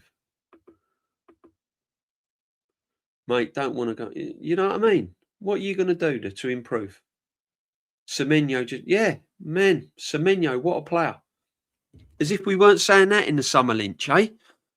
I think you said it as well, bro, didn't you? Go and get Semenyo. I said it. Everyone was going on about Rodrigo, weren't they? They was going on about Rodrigo. I went, no, fuck Rodrigo. Go and get Semenyo. Rodrigo's unrealistic. We ain't getting Rodrigo. We've got a chance of getting Semenyo, but we've got no chance of getting Rodrigo. Yeah, go get Rodrigo. And I'm sure you said it, Lynch. I'm sure you said it. You went, oh, yeah, Semenyo. I'm with you, DJB. Right? We could have had Semenyo. Can you imagine? Because, as I said, people keep going on about squad depth, but they're comparing our squad depth to what it was like under Unai Emery. And they're comparing, but if you compare our squad depth, it's not that good. No, Norgard's played no minutes at all. Madueke, he's crap. Let's be real. Let's be real. How many fans wanted Madueke in the summer? How many fans were going, Madueke, please get Madueke. Go and sign Madueke. Go and get Madueke. Go and get Norgard. He'll change it. No one. They were saying Eze. Yeah, I'd love Eze at the club. Yeah, we've got Eze. We got Eze by default because Havertz was injured. Otherwise, we'd have got Eze in June and he'd have come to all the pre-seasons with us. But we got Eze in June. We got him by default. But he's come to the club and he ain't done nothing because the manager don't play him in the right position, or he doesn't play him right in the role that he should be playing him in. So where is this squad depth? Mosquera, good prospect. Is he going to challenge Saliba and Gabriel? No. Hincapié, is he a blinding, brilliant left back? Is he at Timber's level? No. Look how good Luke Shaw looked today. Luke Shaw. He looked like prime Maldini. Luke Shaw's got probably get an England call up off of today's performance. Would you have Luke Shaw at Arsenal? You wouldn't, would you? Look at this, look. Crazy. What captain gets subbed 55 minutes of exactly? He's probably been substituted 55 times, Lynch. More than that.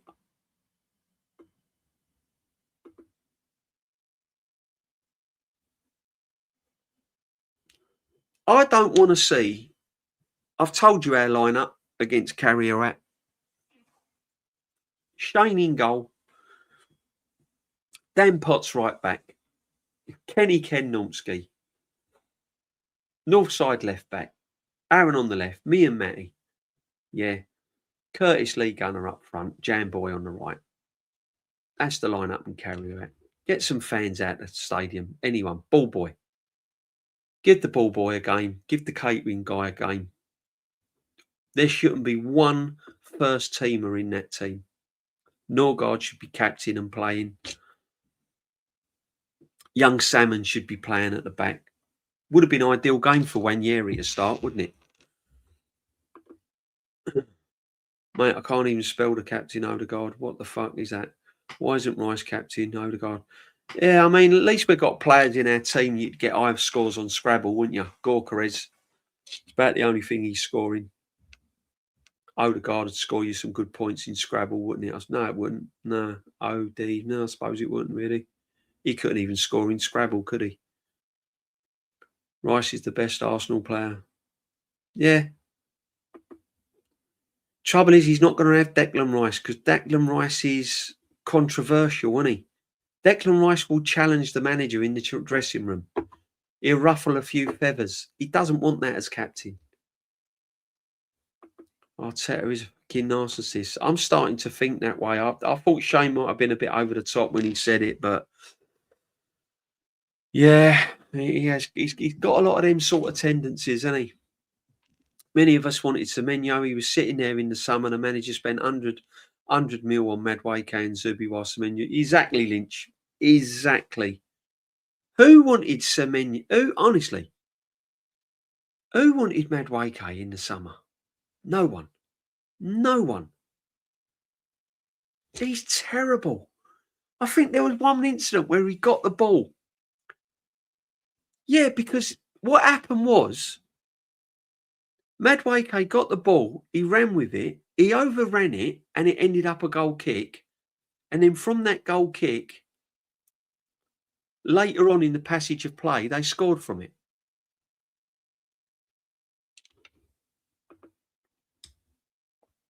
It was only Wolves, but Gahey looked bloody brilliant. Yeah. Gahey's a top player. Top player. Sporting. Again. Gahey is the sort of signing I wanted to challenge Gabriel and Saliba. They're the sort of signings that you go and get to challenge Gabriel and Saliba. Do you know what I mean? It's just like you can't put us as one of the best squads we've had. If we'd have had Gahey as backup, Elise as backup, Semenyo as backup, Rodrigo as backup, then I'm starting to think, yeah, that is a really strong, good squad. But we've got Madueke as backup. We've got Norgard as backup. Marino, we know what he does. He's our best number 9. Supporting this club is nearly as bad for mental health. Exactly, my friend. Don't let it destroy your mental health. This year, the red warning light dashboard is always gets exposed. Why not throw 200 mil to Reece James, Enzo Fernandez? They want to leave Chelsea. Owners want money. You'll win the league with them. Coke Palmer wants to leave. Why not sign world-class players?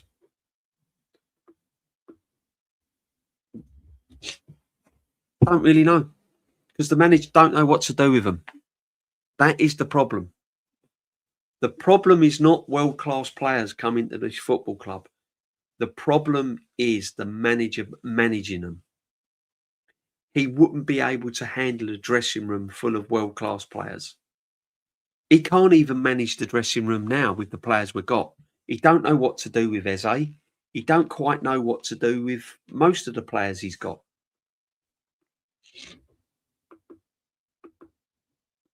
Big up, Matty. We can sign Popeye the Sailor with 2 cases of spinach. He ain't doing nothing under Arteta. I'm with you, brother. I'm with you. I've said it earlier in my stream. I don't want any more money and players coming to this football club. I don't. I don't. I don't. I don't want any more money spent at this football club because it will just damage us long term. Because if we get any more money with this manager at this football club, what will happen is the next manager that comes in won't have any money to spend. There won't be any. There won't be any.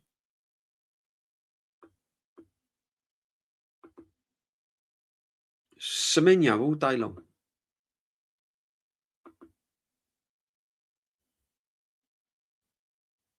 Yeah, 42.5% of Arsenal goals come from set pieces. You're not going to win the league that way. Brother, well said, Kofi. Welcome to the community, my friend. Big up to everyone. Welcome to the welcome. Make sure you sub to the channel, smash a like as well. It really does help the channel. It doesn't cost anything. Want to become a member? Brilliant.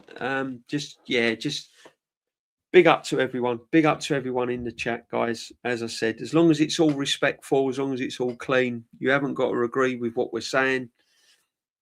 We're all here. It's a football channel. We're just talking football. Nothing personal, just all football, people. This manager has wasted so much. He has. Edu had a lot to answer for as well. Weren't just Arteta on this occasion. Lynch, Edu was an absolute criminal. What the pair of them done was just a joke. That should have been a sackable offence in itself. Why do you think they brought Berta in? They brought Berta in for a reason. Because of the mess of the transfers of this football club. How many fans wanted Havertz? None. Madueke? None. Kepa? None. This manager signs all the bad players from Chelsea instead of Palmer, Reece and James. Yeah. Cole Palmer, we could have got him when he was at Man City. Could have got him before we went to Chelsea. 100%. 100%. We could have got Isak when he was balling out. We gave Eddie Nketiah 100 grand a week and a 2-year contract. And the 14 shirt.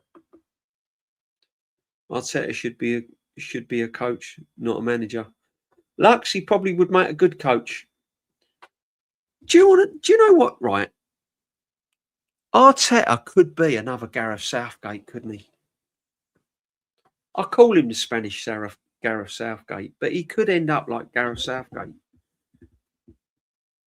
He might not win anything. There is a big chance that we could end up with nothing this season. Can you imagine?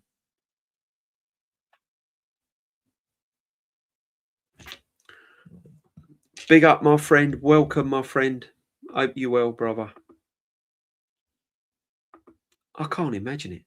Winning nothing. That'd be ridiculous. Yeah, that's who they should be at Arsenal, Lynch. That is proper depth.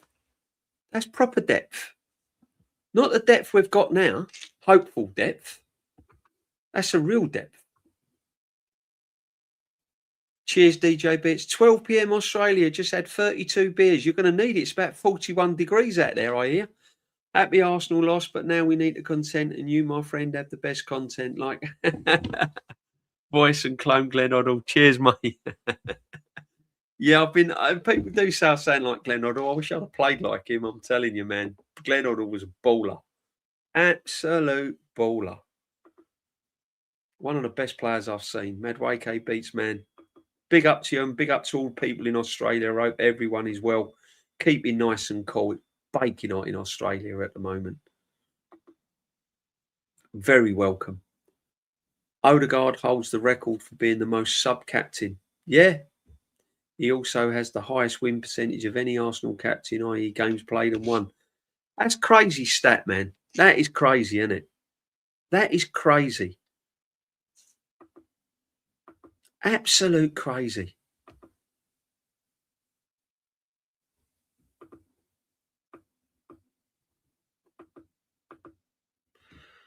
Are there Champions League fixtures once again during the week and then the Premier League again on the weekend? Yeah.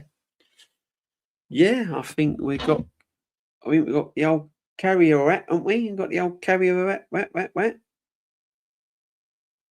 Um, yeah, I'm pretty sure we have got carrier rat next week, haven't we? I'm all over the place, man. Where's this? Where are we? Yeah, let's get some fixtures up before we go, people. Let's have a little look.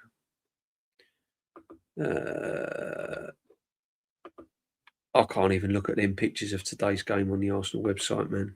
Killing me. Yeah, January 28th, Kairat. Yeah. And then away to Leeds United.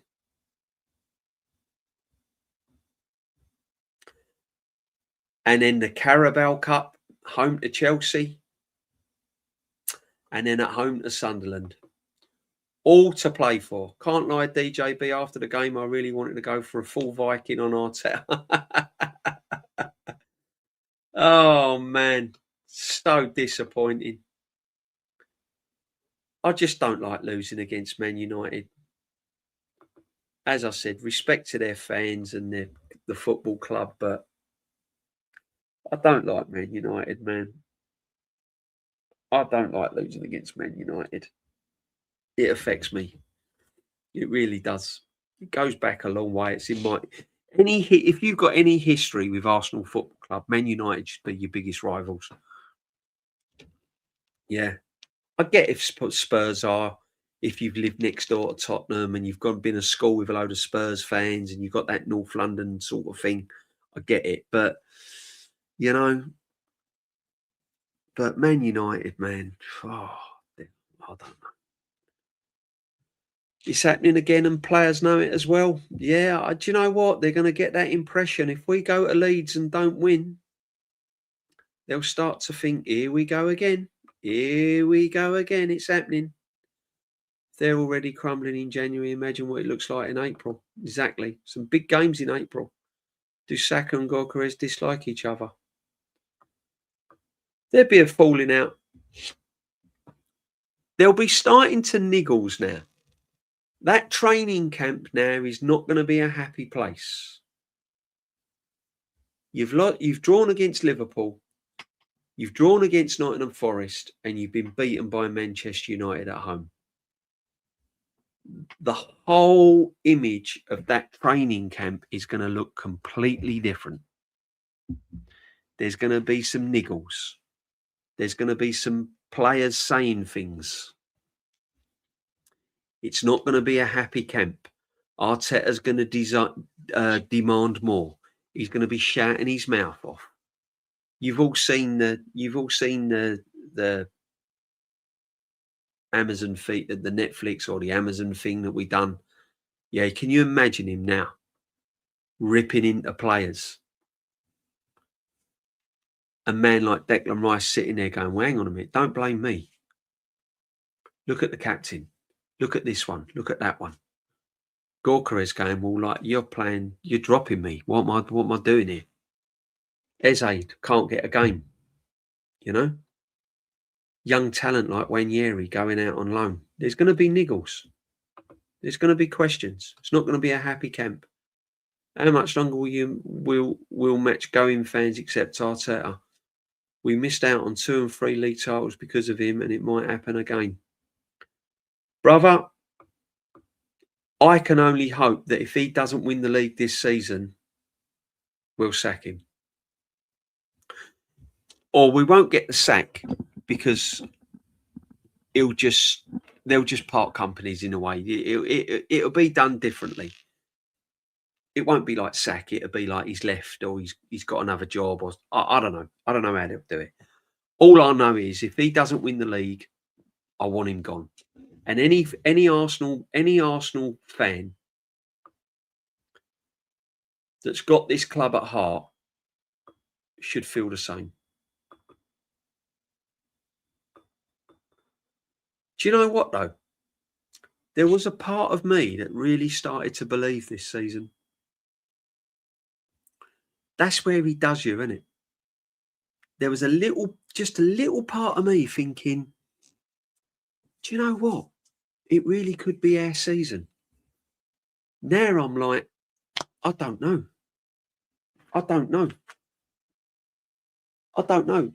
Guy asked me after the game today, was in the concourse, we were having a drink before the queues went down and the station and that. And he went, "Oh, we'll still win the league." And I went, "Are you that confident?" And he went, "Yeah." He went, "Easy." And I went, "Where are you getting this evidence from that we're going to win the league easy? Man City, who are crap, by the way, according to all the Arsenal fans, are only 4 points behind us." And he went, "Yeah, but we got Gorkarez and we got this one and we got that one and we got this one. Look at the depth." They always keep saying that, right? This is what annoys me. Look at the depth we've got now. Look at the squad we've got. Right, okay.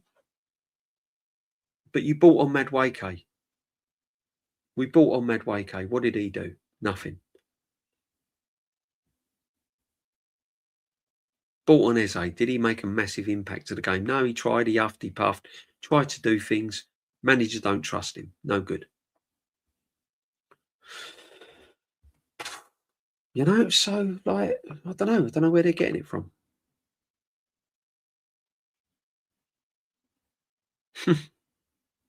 True, my friend. Some nickname him the Spanish Southgate, don't they? I grew up on United Arsenal. Yeah, so did I. Massive.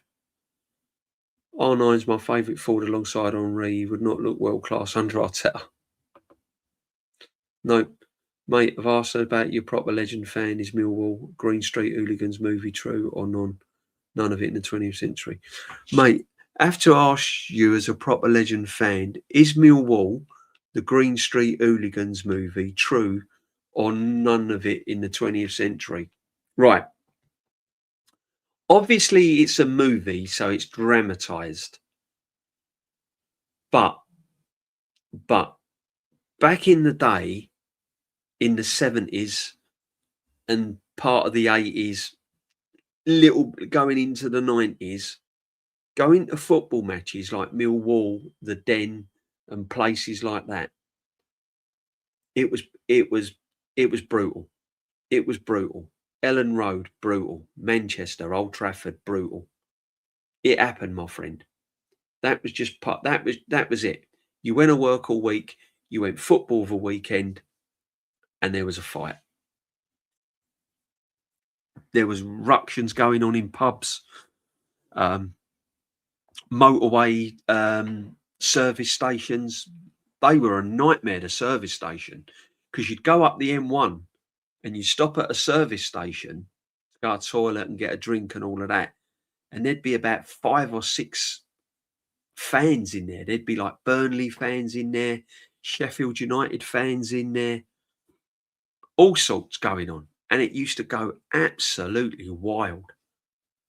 Absolutely wild, honestly. But Millwall was a nasty place to go to. But listen, they've got a lot of history. Millwall's a nice little club. Nice club. Yeah, proper fans as well. Again, fans that stick together, fans that are united, fans that don't put up with crap, fans that say it as it is. So, yeah, thankfully, football's moved on and all of this sort of nonsense has stopped now. But going to football matches, I used to travel to Arsenal. You don't wear your colours. You don't wear a red and white Arsenal scarf or your Arsenal top or whatever you wore because you had to pass through West Ham. So we used to have to get off, and West Ham would always be playing at home as well. You don't get on a train with a load of West Ham fans if you was an Arsenal fan back in the day. Just the way it was.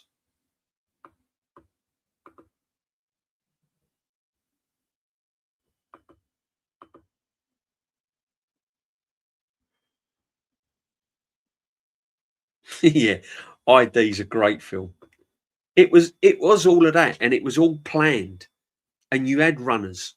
So you had your little kids that used to ride the bikes, and they used to go round the corner, and then they used to report back. Yeah, look, they're coming round there, and there's a mob round there, and there's a mob round there. And you get caught in it, you'd have to stand your ground. You couldn't not. You couldn't not. We'd walk down to the ground. We was my. Where did I go once? Where was it? Sheffield. I think it was Sheffield Wednesday. And we're going down to the ground, and a group came from one side road, and another group of fans come from another side road. One behind us and one in front of us. You was in the middle. So you was in the middle of a circle of Sheffield Wednesday fans. What could you do? You got to stand your ground. You can't go like, there's nowhere to run. Honestly. Brutal. Crazy. Absolutely crazy. I was in the North Bank when it was taken by the ICF and West Ham. I remember that day when it was taken. I was in the North Bank and it was taken by the ICF, the West Ham firm at the time. And they run amok in the North Bank. West Ham fans. And I was right behind where I used to stand. Scary, man. Real scary. Ellen Road is one of the most intimidating grounds I've ever been to. Ellen Road, Leeds United. Chelsea, used to come out of Chelsea Stamford Bridge. And as you come out of Chelsea Stamford Bridge years ago, Jez will tell you as well, when you can speak to Jez, right? The only thing that divided the two fans was a line of police horses. So you had police horses down the middle. You had Arsenal fans on the right, Chelsea fans on the left. That was it. That was it. And a guy in front of me tried to get over to the Chelsea side, little firm in front of me, tried to get over to the Chelsea side. And the horse just kicked him straight up in the air. It was mad.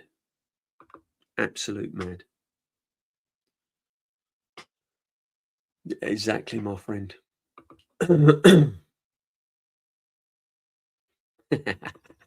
Josh Kroenke ain't going to turn up at nowhere. He will do. If we don't win trophies, mate, Josh Kroenke's on it. I'm telling you. Not getting Semenyo is going to cost us. Instead, we that Nonny's better laugh out loud. Martinelli, Trossard will be enough. Comical decisions. Exactly. I remember when we lost out on Caicedo as well. I wanted Caicedo. Do you know what I mean? But, you know, it is what it is. But, yeah, I mean, luckily enough now, all that violence and all of that is gone. But, yeah, no, but it was interesting. Going to football matches back in the day was very, very interesting. It was, yeah. I was at Hillsborough when Di Canio pushed over the ref. Yeah. Oh, man. Rob Future, man, you've seen some good games as well, my friend. J Lux video, I love Pires, Gilberto Silva. Look at them. I mean, legends, aren't they? Gilberto Silva, man, was a baller, wasn't he? How good was he? This is what I'm saying. How can you put Zubermendy in the same bracket as Gilberto Silva, man? How? You know? Liam Brady ain't even on there. Liam Brady, man, what a player. What a player. Hey? The Arsenal's Georgie Best. The Arsenal's Georgie Best. 74 still in, people. Thank you very much. Look at this. What a sit back. What a sit back. Fresh off the train, straight in. 3 hours, 24 minutes. Bless every single one of you. Gilberto Silva, underrated. Massively underrated. Ray Parlour was underrated as well. I thought Parlour was underrated. I'm not seeing the desire to win these players like you did back in the day. They just don't play with the desire to win. They're not good enough. They're not good enough. I don't think some of them really know what it's actually like to play for Arsenal and how lucky they are. Rome, 100%, my friend. When Vieira speaks out, you listen. Of course you do. Of course you do. 100%. 100%. Vieira, Adams, Henry, all of these men. Manu Petit. You have to. You have to listen. This manager ain't even good enough to lace their boots. This manager wouldn't get this. I'd be struggling to put this current Arsenal team into these brilliant teams. Possibly there might be an argument for Gabriel. Possibly. May get in. May. And that's a big May in capital letters. But other than that, I'm struggling. I'm struggling. No one's good enough to take Bobby Perez's team, right? That's a dead cert. Bergkamp and Henry walk straight into any Arsenal team. Patrick Vieira, straight in. Liam Brady, straight in. Petit. On the right, Lundberg. You know what I mean?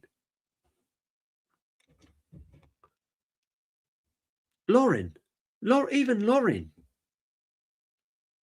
You know? People are saying Timber at right back. Okay, I get that. Pat Rice.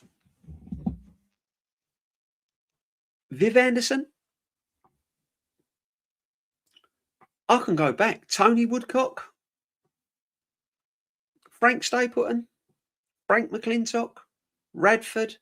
Georgie Armstrong. Come on, man. Come on.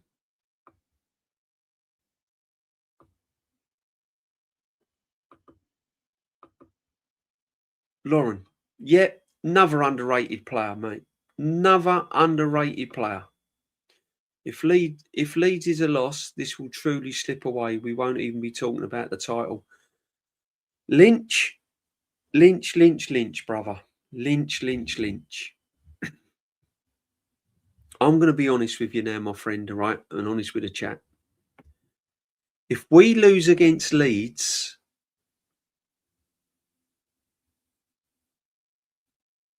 and City win, and they go a point behind us, I'm going to fear for this football club. I'm going to have serious concerns about this football club.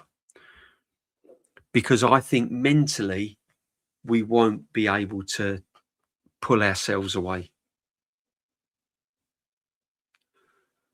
If we go 4 games and out of 12 points we've only taken 3, and then we get knocked out of the Carabao Cup, that could be season over. That could be season over. But let's stay positive, Lynch. Let's try and stay positive. I know it's hard, brother. Listen, I'm staying positive.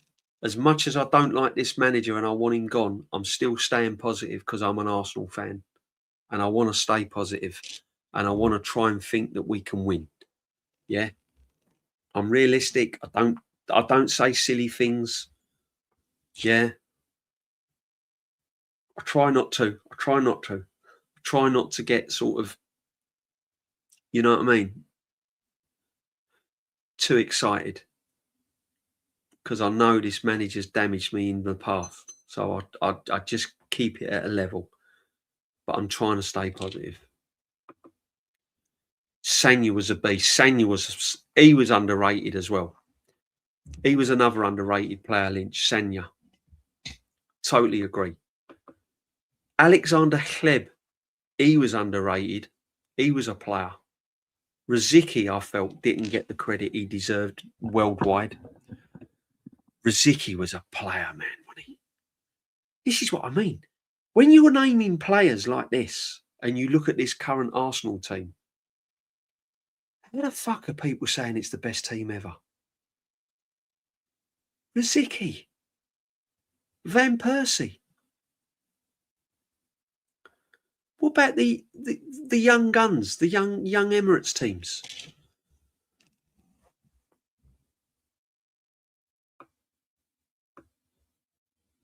Alexis Sanchez.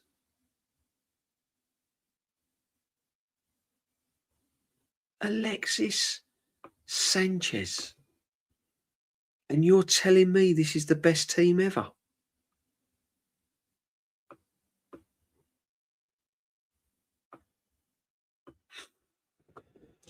Oh, Adebayor.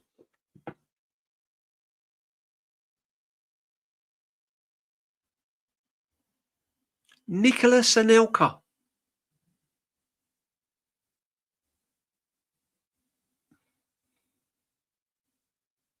Anelka. He'd have been better than Henry.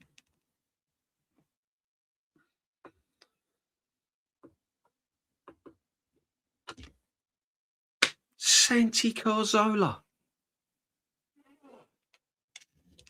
Santi Cazorla. Nasri.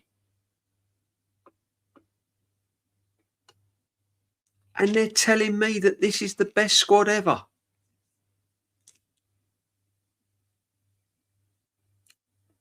Listen, I won't even go back miles. I won't even go back to the Invincibles. I'll just give you Nasri, Cazorla, Alexis, Prime Mesut Ozil, Adebayor, Lauren, Sanya, Alexander Hleb. Those players in the team would have beaten Man United today. Rosicky.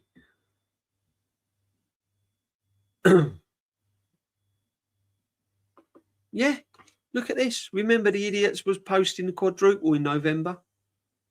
How that's turning out. Facts, my friend. Facts. Guys, make sure you're smashing a like, guys. We should be well over 100 likes now.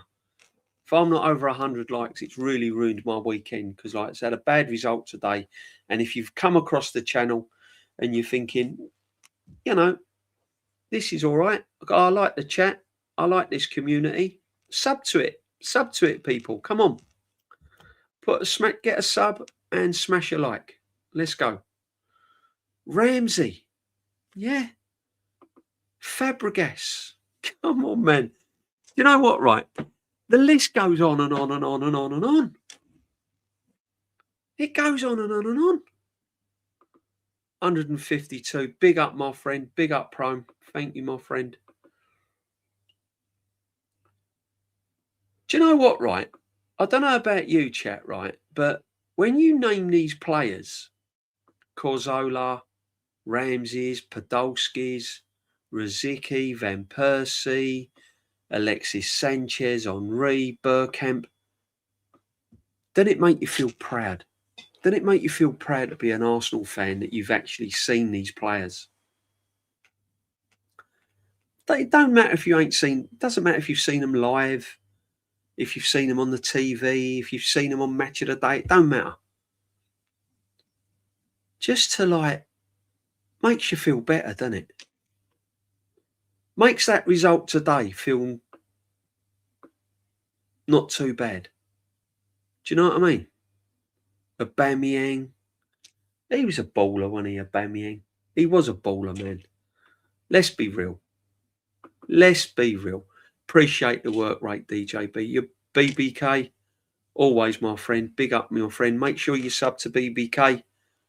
Make sure you're subbing to BBK as well. I'll take Song over Zubi. Yeah. 100%. 100%. Lux Video's been bought Aubameyang Lacazette. Yeah. No, people, all I can say is it's been an absolute pleasure. 3 hours, 35 minutes. You know the Sunday sit back, always a long stream. I said the highs and lows. Arsenal v Man United. Shocked? Not really. It was coming. It was coming, people. We're not shocked. We've seen it coming. We've been here before. We'll be here again. And we'll keep going round and round and round because it's Arsenal Football Club. It's Mikel Arteta. The show goes on. The show goes on. Carry Champions League.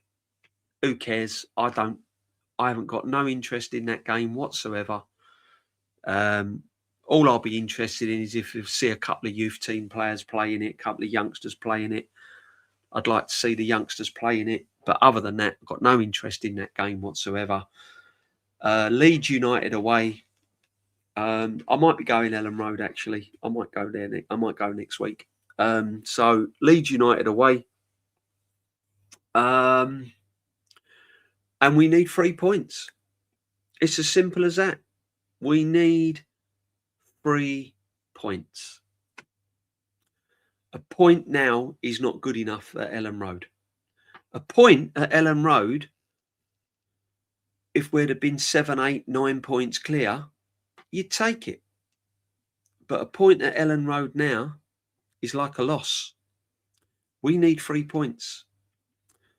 And from what I've seen in the last 3 matches, and from what I've seen on and off all season, I'm not confident.